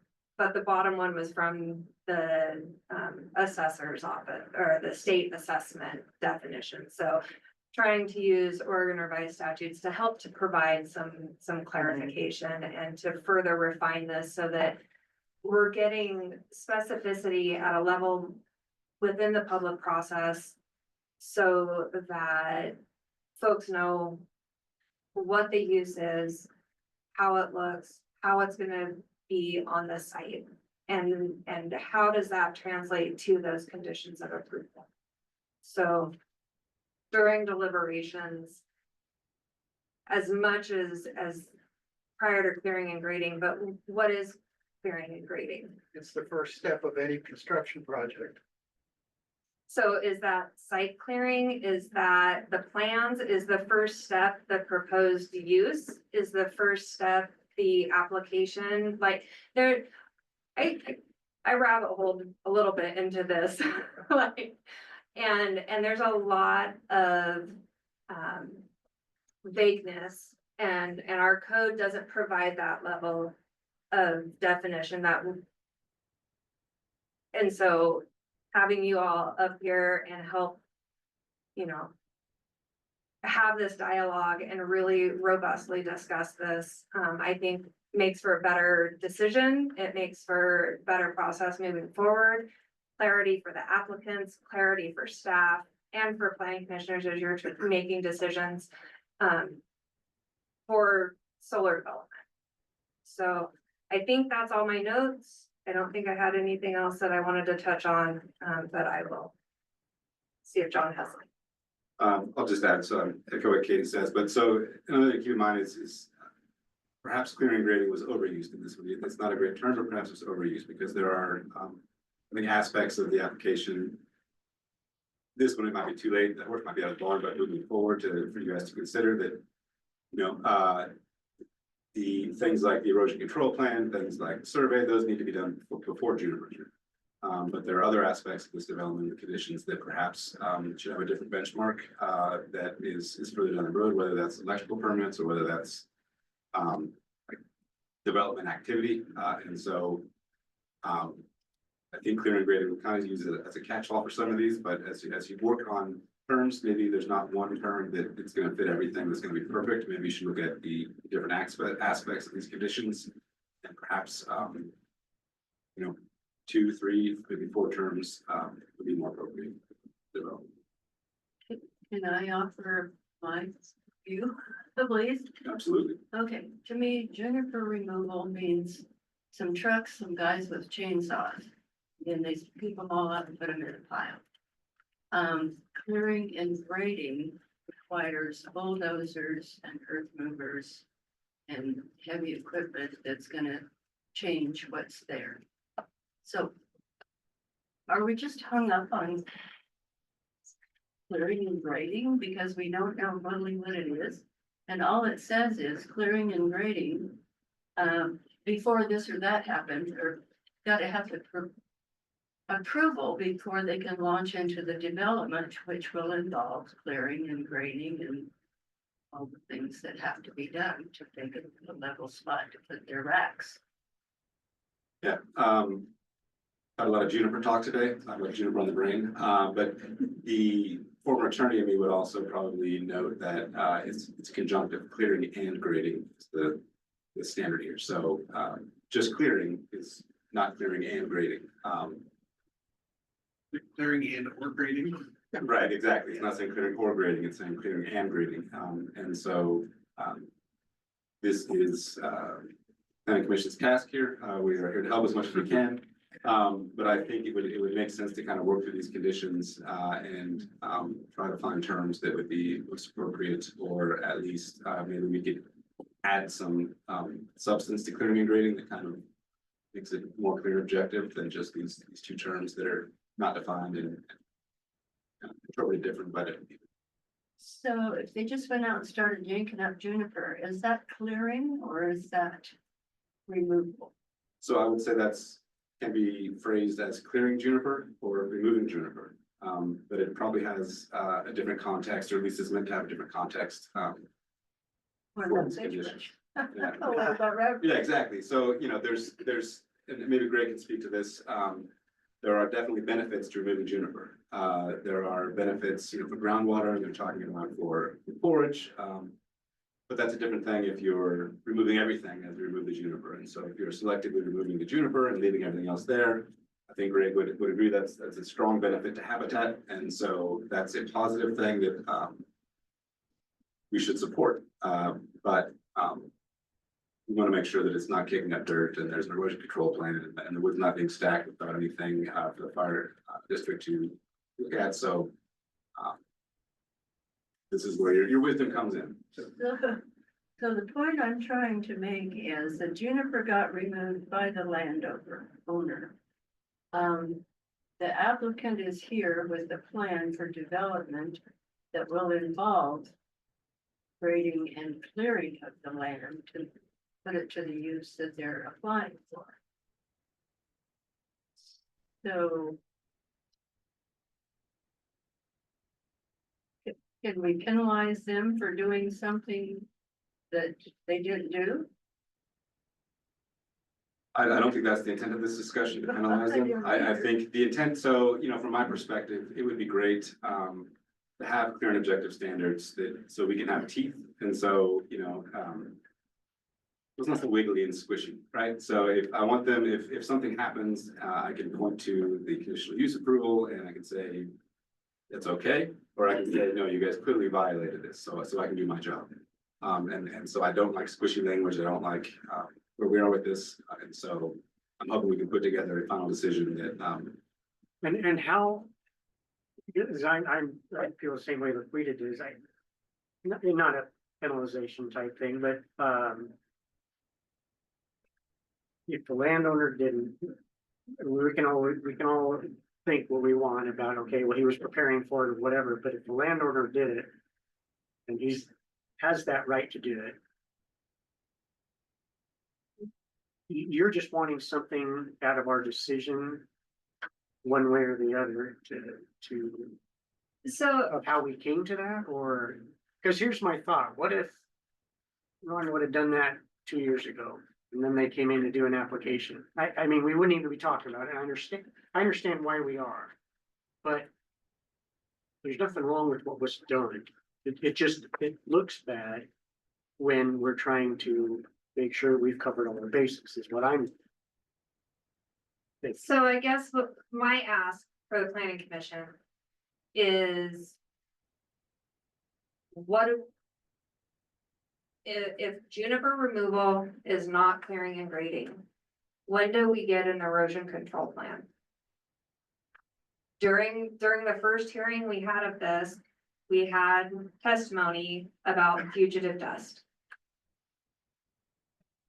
And it was not guys and chainsaws, it was equipment, right? It's 320 acres-ish. When do we get a site? When does the site plan? When is that? That's condition, that's condition, proposed condition number 6.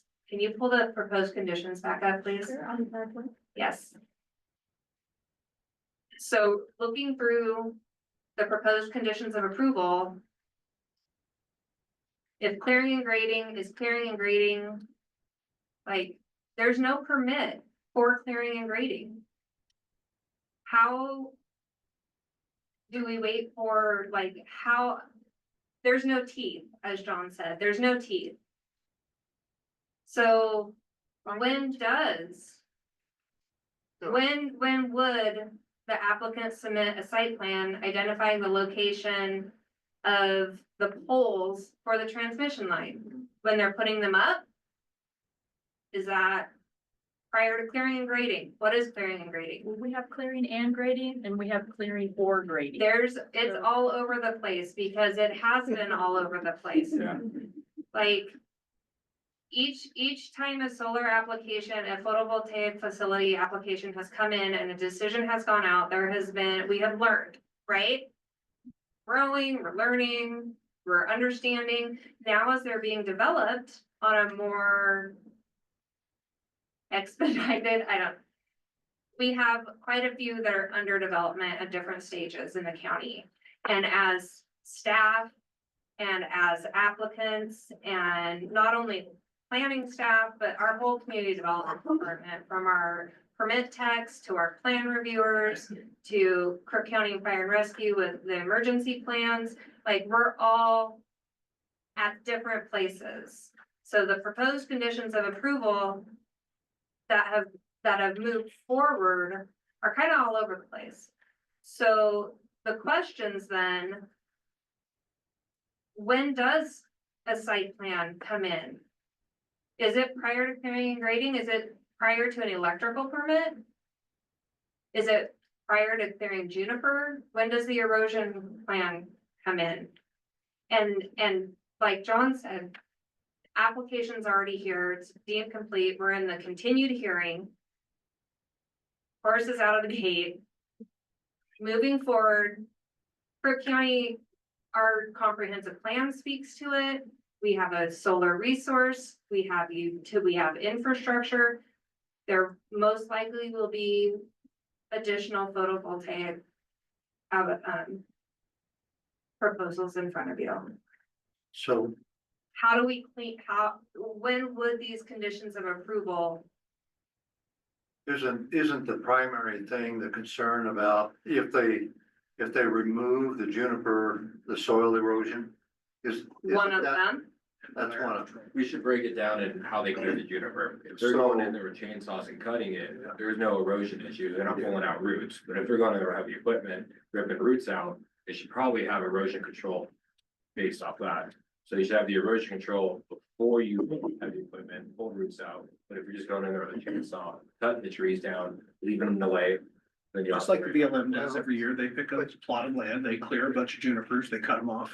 But you need to have that emergency response plan, even if you're just cutting them, letting them lay over, I would think, because you're increasing the fire. But you don't have to do that as a Law the ranchers out there. as a landowner, you don't have to You do go that. out there, you just cut juniper, but you work within reasonable hours. Yeah, so something that just, Southern Oregon, I grew up, they had, a way to help with this, like, going forward.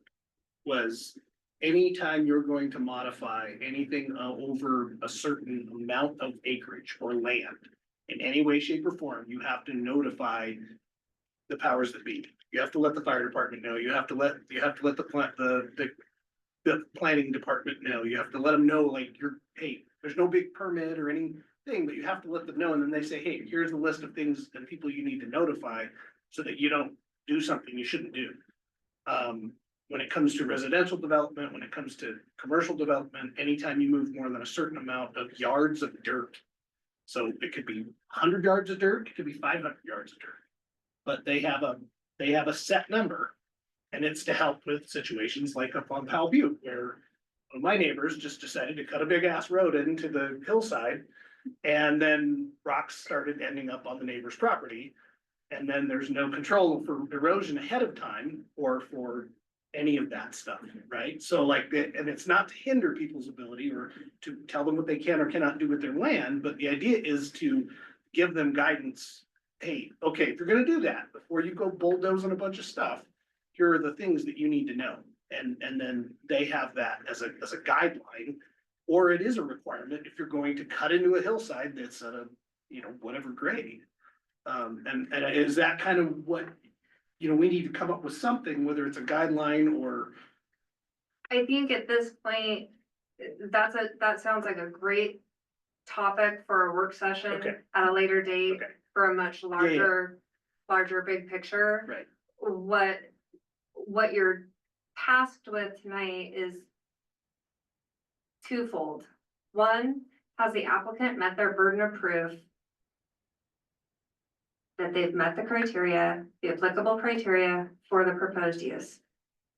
One aspect. Second aspect is reviewing the conditions of approval to ensure that those conditions of approval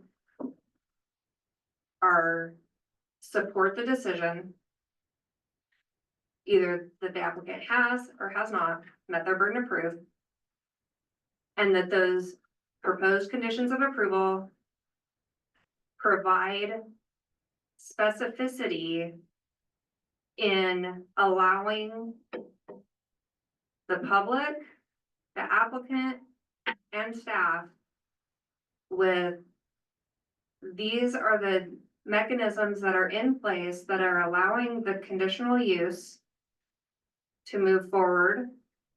And here's the timeline where that would be. If it is prior to clearing and grading, it's prior to clearing and grading. So what would the ramifications be if we just didn't make any changes to the conditions and approved it as it is? Ramifications are gonna be, when do we require an erosion control plan?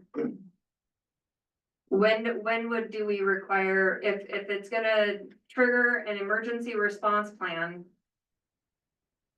immediately with a site plan, then why, so condition number six, proposed condition number 6, which is on the next page, Hannah. Prior to clearing and grading, the applicant shall submit a site plan, including setbacks clearly shown from all structures to the nearest property boundaries. The site plan shall also include vegetation and trees to be preserved in the setbacks. Can we get that now? When would be the appropriate time to do that? When, prior to what? Prior to an electrical plan review? Prior to site disturbance? Prior to, And do we have any of that now? What? Site plan or any of the that? site plan is, the site plan that was submitted is on He's got it. in his Exhibit B in the application materials. It is a 3x3 picture.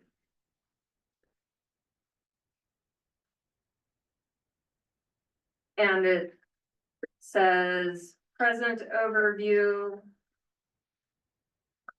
siting areas and example solar PV facility.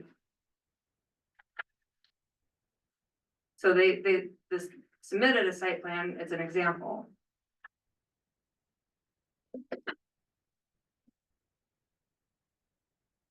So to trigger that stuff, could it be as simple as just stating that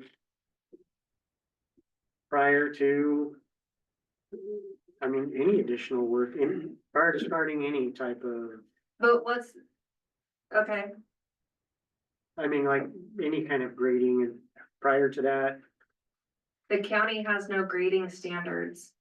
So you could go out and grade even at a commercial level.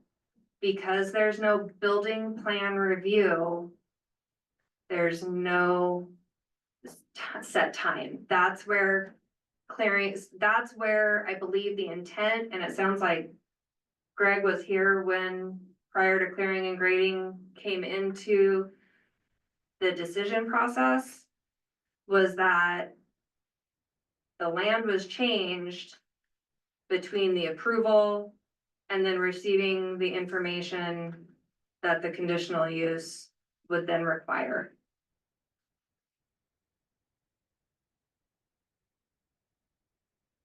So is that more like a ground disturbance? If there is a ground disturbance, but even that definition says, or other vegetative clearing activities. is it a site development made to the land? Prior to any site development, prior to the placement of any temporary facilities this has been a struggle. Which is where the work session thing comes in, where you can actually. Eventually, But in this case, there's really not a lot. I mean, what's done is done. We could also codify, if we figure this out, we could also codify this down the road when we take another look at our, energy code. Okay. This will not be the only day we discuss this. So I mean, using a phrase like prior to the start of construction, it's still so wide open. due to the fact the state does not require any type of structural permitting for a photovoltaic system. Can we say in this particular case, can we say X amount of days after approval of conditional use permit? And have a list of things that they're required to get in this particular instance, or?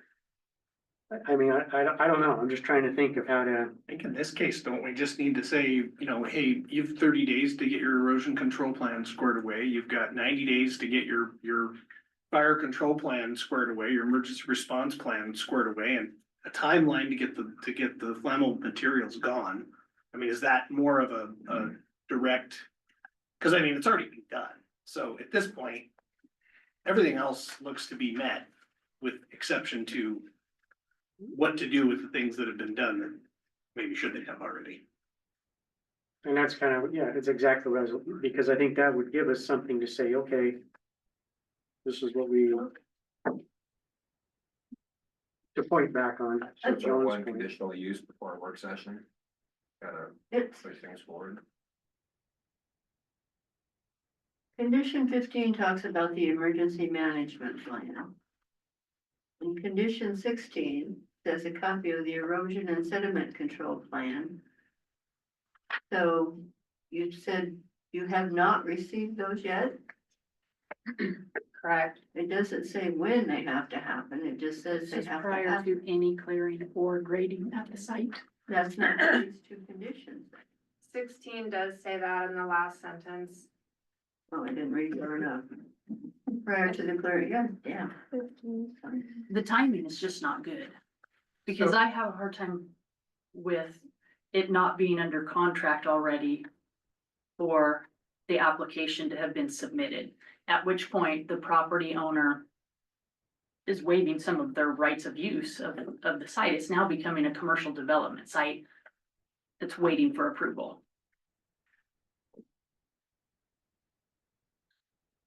So any decisions that we make regarding these conditions don't necessarily have to become precedent, correct? Correct, and I think especially with the, unique circumstances of this application, Mhm. this can be distinguishable from future applications. I mean, I kind of like Monty's suggestion that, okay, we back up, we put some time limits for the things that we need to have prior to any further development. You know, 30 days after approval, you need to have the emergency response plan or whatever. But that would be specifically for this permit. And in the meantime, you guys can come up with other ideas. So we still have other conditions out there that, yeah, I think Max can come, it'd be helpful if the applicant can come up and talk about kind of we want to make sure that they still have the flexibility to, you know, get this project going without kind of some burdens that we aren't aware of, because we're not in this. Well, that's what I mean, Business. it's hard to put time. Yeah, and so time limits are kind of a hard thing, I think, to work with the exception of things like the, emergency management plan.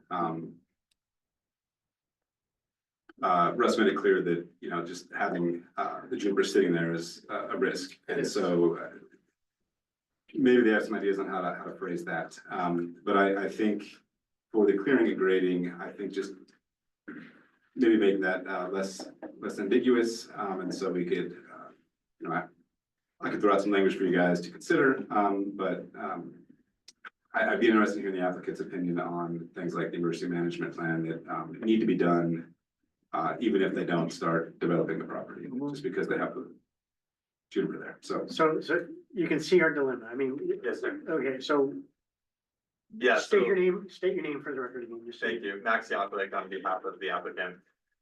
So the only issue with putting a time limit on something like the emergency management plan or the erosion and sediment control plan is that those plans look at the construction of the facility itself.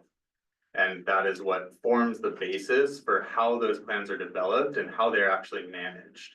So we have to get to essentially 90% design drawings on both civil and electrical before we can actually get to the EMP and to the erosion and sediment control plan, because that's when we'll see, here's how the site is going to be graded, here's how it's going to be constructed, here's where runoff may be a problem, here's where we need to make sure that we have fire in place. And one of the last condition, I think, is the permit validity period, which is 4 years, right? So we may not have 90% design drawings for a year, 2 years, 3 years. And so we actually can't provide a full EMP. You know, it could be like you work with the fire department to make sure that the juniper are appropriately removed. But again, I want to clarify that that was a landowner action and we're talking about the applicant's obligations. What does the applicant have to do here? So the applicant can say, yes, we will work with the landowner and the fire department to get all the piles removed as quickly as possible. But then again, it has to be tied back to ensuring compliance with one of the approval criteria.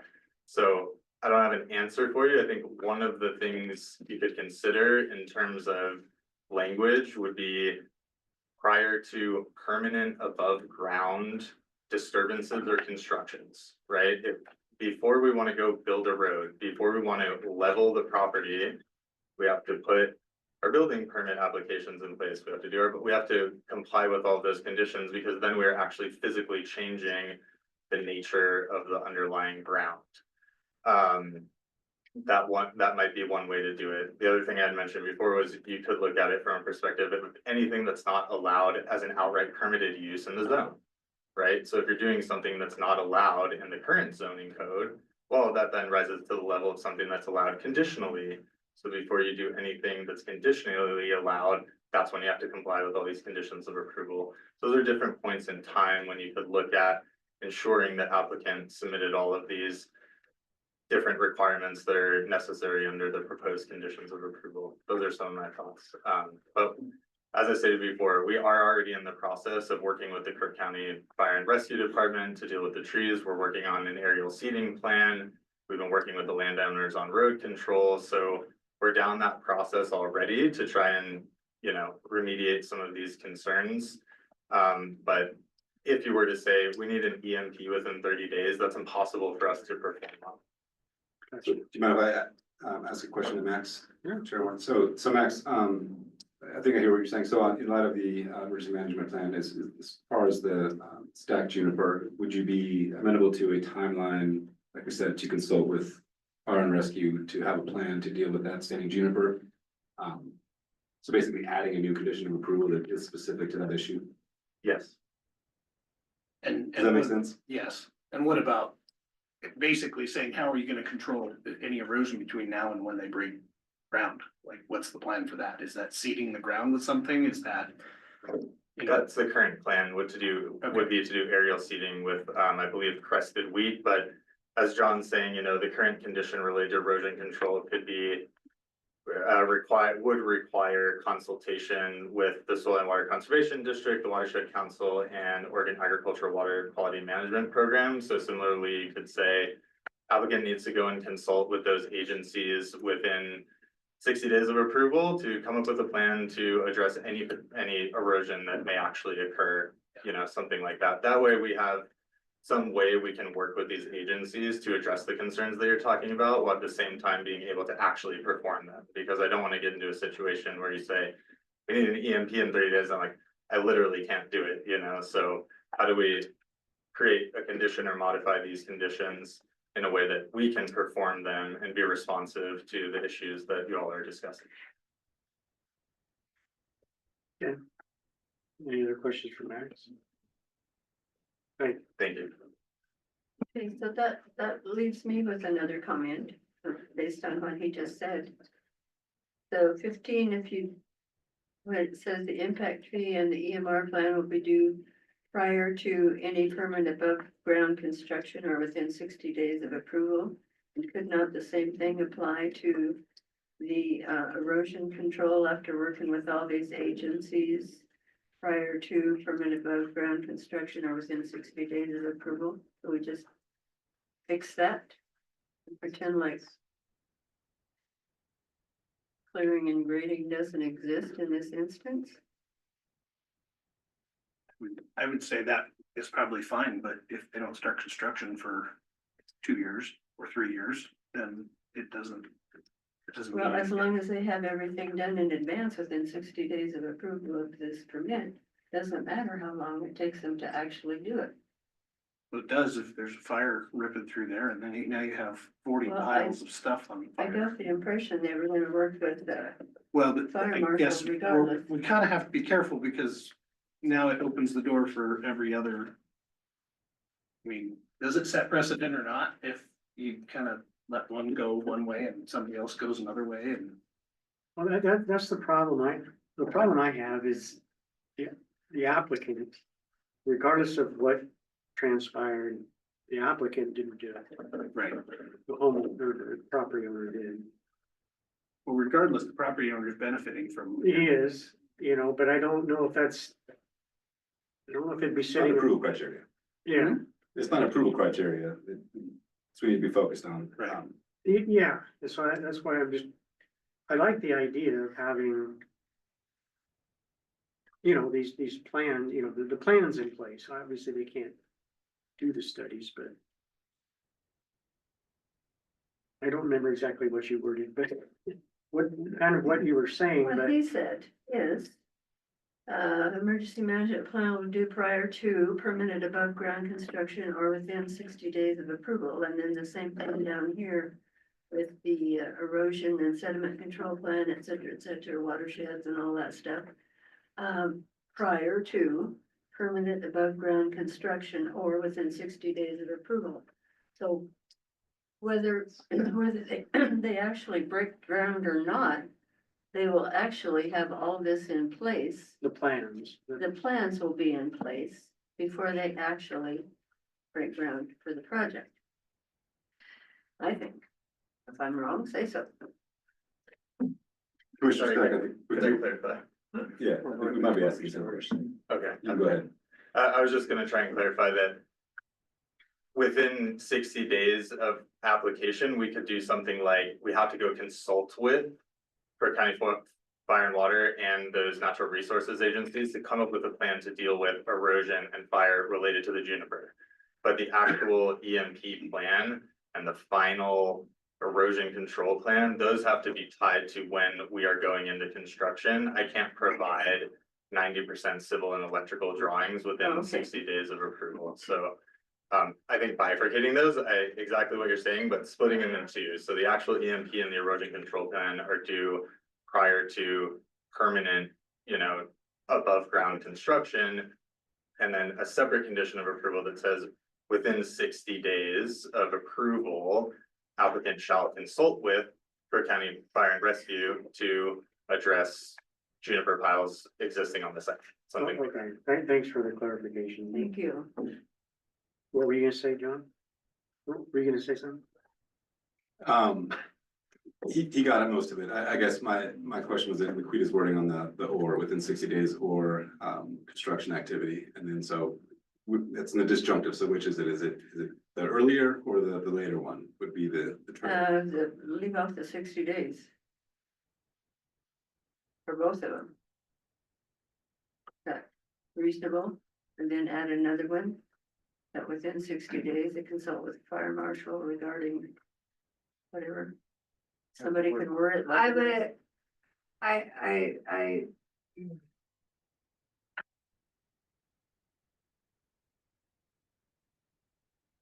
I think that prior to, was it the installation of permanent above ground construction? Was that the, Prior to. Prior to. Permanent above ground construction. I would say prior to submittal of an electrical plan review? Because again, there's not a trigger to review any structural Oh, okay. for a photovoltaic installation. The only plan review that would alert the county that there's something happening on this property is going to be through a plan review. There is no structural plan review. There is an electrical plan review. So permanent construction, permanent above ground construction, before the county knew, the racking systems could be there. So just because the state doesn't have any requirement for permit, does that mean the county can't? That's a discussion for another Okay. time. All right.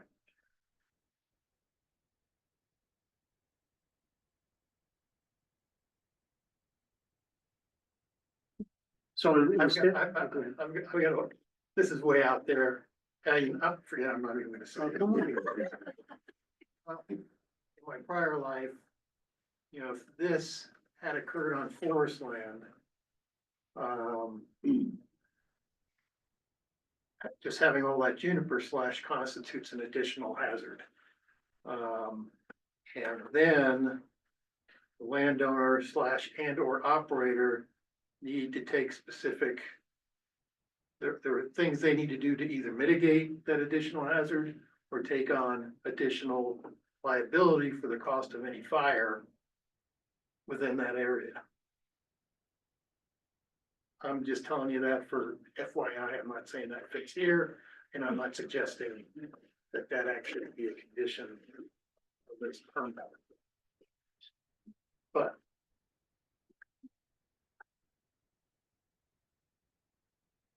So instead of the above ground construction, we would look at electrical. Submission of an electrical plan review. Planning. If that would be the first, like, First trigger, right? like, would be the, that would initiate development. Like, what's gonna initiate development? If it's not clearing and grading, which generally would include juniper removal, right? You're preparing the site from what its natural state is to its next natural state, regardless of who does it, right? If you're doing something to the site to prepare it for a different use, in this case, juniper removal is already done, right? That would be considered clearing and grading. In our first hearing, we had dust abatement from the clearing and grading, right? Concerns. So we know there's concerns with that potential piece of it. I like your thinking about converting it to a different use. Right, And the trigger there. right? I like So, that. so Yes. how can we do that? That way a landowner who's cutting juniper just for watershed, grazing, whatever, it's still the same use. So, yeah, So it's the change of use, right? It's the conditional use. That's why we're here. That's why we have the hearing. It's that change of use. So when does that occur for a photovoltaic? Other applications have had all of these conditions met, or most of them met at this stage. We aren't conditioning a site plan. We aren't conditioning an emergency response plan. We aren't conditioning all of these things on approval. So for this particular application, it's not gonna set precedent. Okay. Because this is unique to this property. in other cases for other properties, we don't have 23 conditions of approval because they've already been met. This application, there are 23 proposed conditions of approval. Got it. So I have an idea because it is 6:25 Good, because we. and we've been kind of kicking this ball around for a little while. So we have in our script here, if I can find it. So again, we have a couple of things. We have one, has the applicant met their burden of proof based on the evidence and the material that site specific to specific materials in the record that they have met their burden of proof that the applicable criteria have been met. The wildlife mitigation option. What is Crook County going to approve as the wildlife mitigation option, right? 3, we have these proposed conditions of approval. The proposed conditions of approval through deliberations. After you've made a decision on those. From what I am hearing from the planning commission at this time is that it is more of a site development for the proposed use. That is the triggering mechanism for these additional considerations for conditions of approval. However, we do have some emergency, some fire, life, health, safety issues. And we also have impact to immediate neighbors based on dust control, access, regardless, right? With the conditional use approval, the change of use, the approval for the change of use brings these conditions to the forefront for fire, life, safety and for road safety and for mitigation factors for neighboring properties, such as with dust control. So my recommendation would be planning commission needs to probably have a motion to either approve, disapprove, close the hearing, deliberate. We can continue, you can continue the deliberations to the next July 9th meeting to finish up. Staff can bring back more refined conditions of approval based on the discussion that was had tonight. Going very detailed into each condition and how that might play out based on your concerns that we've heard tonight with timing and fire, life, safety. Regardless of the juniper is not there. You can just continue the hearing to a time and date certain, or you can do a 777. I think we've hit, I think what staff has heard is that we need to come back with more specific language for the proposed conditions of approval. Yeah, I don't think I mean, you guys chime in. I don't think we need the 777. In my opinion, because we didn't have any opposition. I would feel uncomfortable actually deliberating and making a decision when we don't have a completed staff report, like you mentioned. We don't have all those things added in there to really know. I think. I think we're on the right track now, but I think it would be hard to deliberate and make a decision with kind of some things floating around. But that's my. Nobody's drinking. So if we close the hearing. Would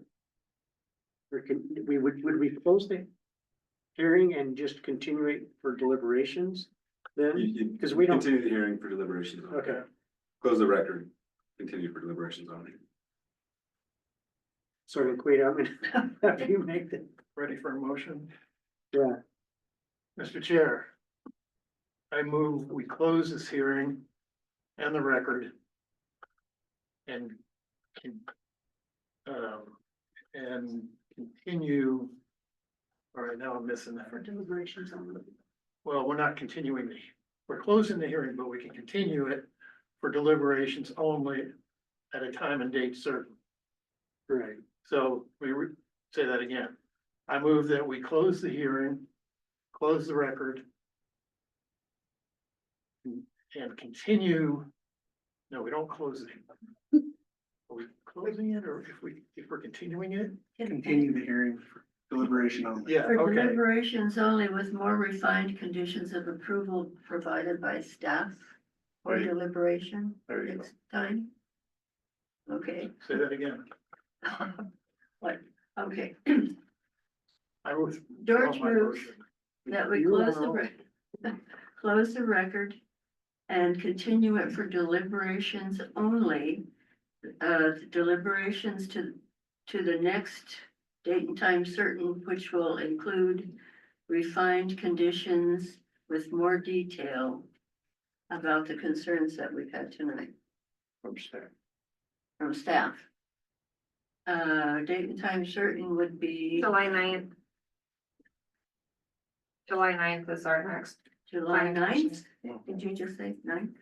Okay, to July 9th at 4 p.m., same, that time, same that channel is here. Is everybody gonna be here? No, Yeah, I'm not either. Okay. Well, how do you feel about setting a time and date certain that will be available? Third, July 23rd. that works for me. I won't be here the 23rd. Wow. You want an in-between day? Could we do the 16th? We do the 16th. No, I can't. George can. George, Can we do the second? August. The what? July 2nd. July 2nd? How's that with people? I can do the 2nd. Does that give staff enough time? Oh, we'll make it work. Monty, and, I can make it work. oh, you'll be out of town? Will everybody else be here? Yeah. That works for me. Okay. Okay, I amend George's motion to say the next one, we're gonna be July 2nd. I'll second that. Okay. Do we have a George motion made by Laquita and a second? Unless it's, second, Any other discussion on that? Okay, I'll just go down the list here, Monty. We'll be here. No, it's okay, just, are you good with this Yeah, I'm the good. with motion? that. motion? I'm good with the motion. Yes. Laquita? Yes, Yes. Marla? Yes. Yes. Yes. Yes, so. The second. And is there anything else you need from us? I mean. For the information, I guess, is that. Or we just, So I just want to clarify that there will be an updated staff report. It'll be an updated staff report with conditions of approval, Okay. like that's. So I don't know if they need to revise the motion or if that's okay. Since they only included the proposed conditions of approval to be updated, I'd like to just do. but I think the staff report would be just a regular thing that we would get anyway, wouldn't it? It's been discussed enough, so I think, I think we're okay with the motion that it is. Okay. It'll be, yeah, and it'll be delivered at the meeting.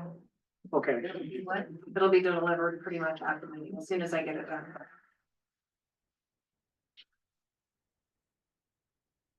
Today is one. okay, It's a midnight. All right, next on the agenda. so next we had, So I would like to go back to, that part's done, right? We can go back to the consent agenda. Okay, so at the end of the meeting, we have two, final plats for review. The first, one is Grand Ridge Phase 2, no, Grand Ridge to Phase 2. The second phase of the second Grand Ridge. The other is the Phase 14 of Brasada. It is a replat of the replat for the tree houses phase. If you remember those that came around a couple years ago, that was a replat of Phase 14. They are now single family, larger lot sizes, reducing the lots, no tree houses. And those are the final plats for signature. Just at the end of the meeting, we were going to circle back to that. So Okay, so there isn't nothing that they need to do. We're just signing those. you're signing them. Mr. Chairman. Did the, just one question on the Versada stuff though, that was just a change from their last, that's what you're saying, when they came in a couple years ago. So they did a They Phase did a 14 approval. Yeah, And then they did a replat of a portion of Phase 14, which reconfigured the lots within that portion of Phase 14, and they referred to it as the tree houses. And that was done in an administrative decision and did not come before the planning commission. However, the final plat did. So that was a couple of years ago. right. They have now replatted that portion of the tree houses to go back to the Phase 14, where it was larger single family dwellings and no treehouse aspect of it. That was done administratively. Notice was sent. Everything was approved through the administrative decision for that replat. And this is the final plat with the Mylar Okay. that has the signature Because it was That- changed. because it was Okay, changed. So gotcha. they're refiling that. Is that? Yeah. Okay. Yeah, I was just trying to wrap my head around it.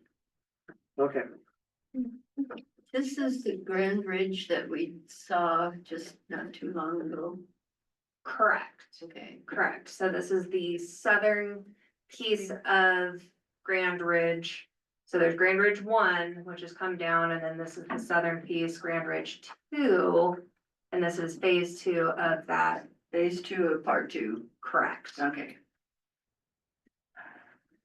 okay, Mr. Chairman, I move we approve the final plat of Grand Ridge 2, Phase 2. Look, it was on the consent agenda that you already, We Already did it? you already did it. Motion. We want to do community development updates. you just were really being thorough. I know, I was thorough. I could do that. Fantastic. Remember the replat of the replat of the replat for the final, yeah. Okay, I don't see anything else on here then. Updates? Other business? So let's give, I guess, real briefly on what I'm dealing with, and you can, kind of your side. So we, did my update with the Board of Commissioners this morning on, kind of activity, and so we are, permits, planning, on-site, code compliance is all kind of flattening out. It's, we kind of had a spike in some of these earlier in the year, but, I don't have the numbers in front of me, but they are all pretty close to being in line with the year-over-year averages, and so there's kind of for the past 3 years, so 23, 24, and 25, we're kind of steadying out as far as development activities going. We have, for the Board of Commissioners, we have our TSR North hearing on July 1st. This is the second one, the final reading of the ordinance. It was originally, we had a hearing last week, but it had to be continued on an issue that we don't need to get into today, but we're hearing the final hearing on July 1st. We have the Lester zone amendment for the Board of Commissioners next week. That'll be the last reading of that. That was that one in Powell Butte you guys heard about a month ago. We did just receive an application for Hidden Canyon phases 1 through 6. And so that is That's the one way out in Alfalfa? Yeah, Yeah, and so that's gonna be a very big deal, and take a lot of staff time, but we are just diving into it now, so. That's the update on my side, so Katie, now do you have anything else to add? We also have the Mueller subdivision on July 9th. We also have planning commission interviews for the vacant position on July 9th. We have, July 26th, third, yep, you're not gonna be here. no, what position? I thought, The one Monty's Yeah. filling. It's the one Monty's filling right now, okay, Shelby's old Shelby. position. but I thought okay, maybe I'm. We We filled filled Cal. We filled Cal's. And then we had 2 pro tems. We had to go back out. Oh, For okay, that's right, because we Shelby's- didn't have time to go out. for Correct. the- Okay, And we do have additional applicants, 3 additional applicants, for interviews. We've scheduled those for July 9th. And is it the 23rd? Is that the July date? Yes. I have a placeholder, for a work session, depending on, no, because it'd have to go out tomorrow. So a No, work session for the 23rd. it's not a public hearing, so it wouldn't have to. Right, but if we were gonna do it. Do what? We have the Powellview Child Care Center that, is proposed to be on the same parcel just south of the fire station in Powellview, in conjunction with the community center area. So that will be August. As of now. So lots of fun stuff, but we do have a work session. We do have code amendments that we need to get through. And so we'll continue on. Can I zoom in on a second? Okay, I can do that.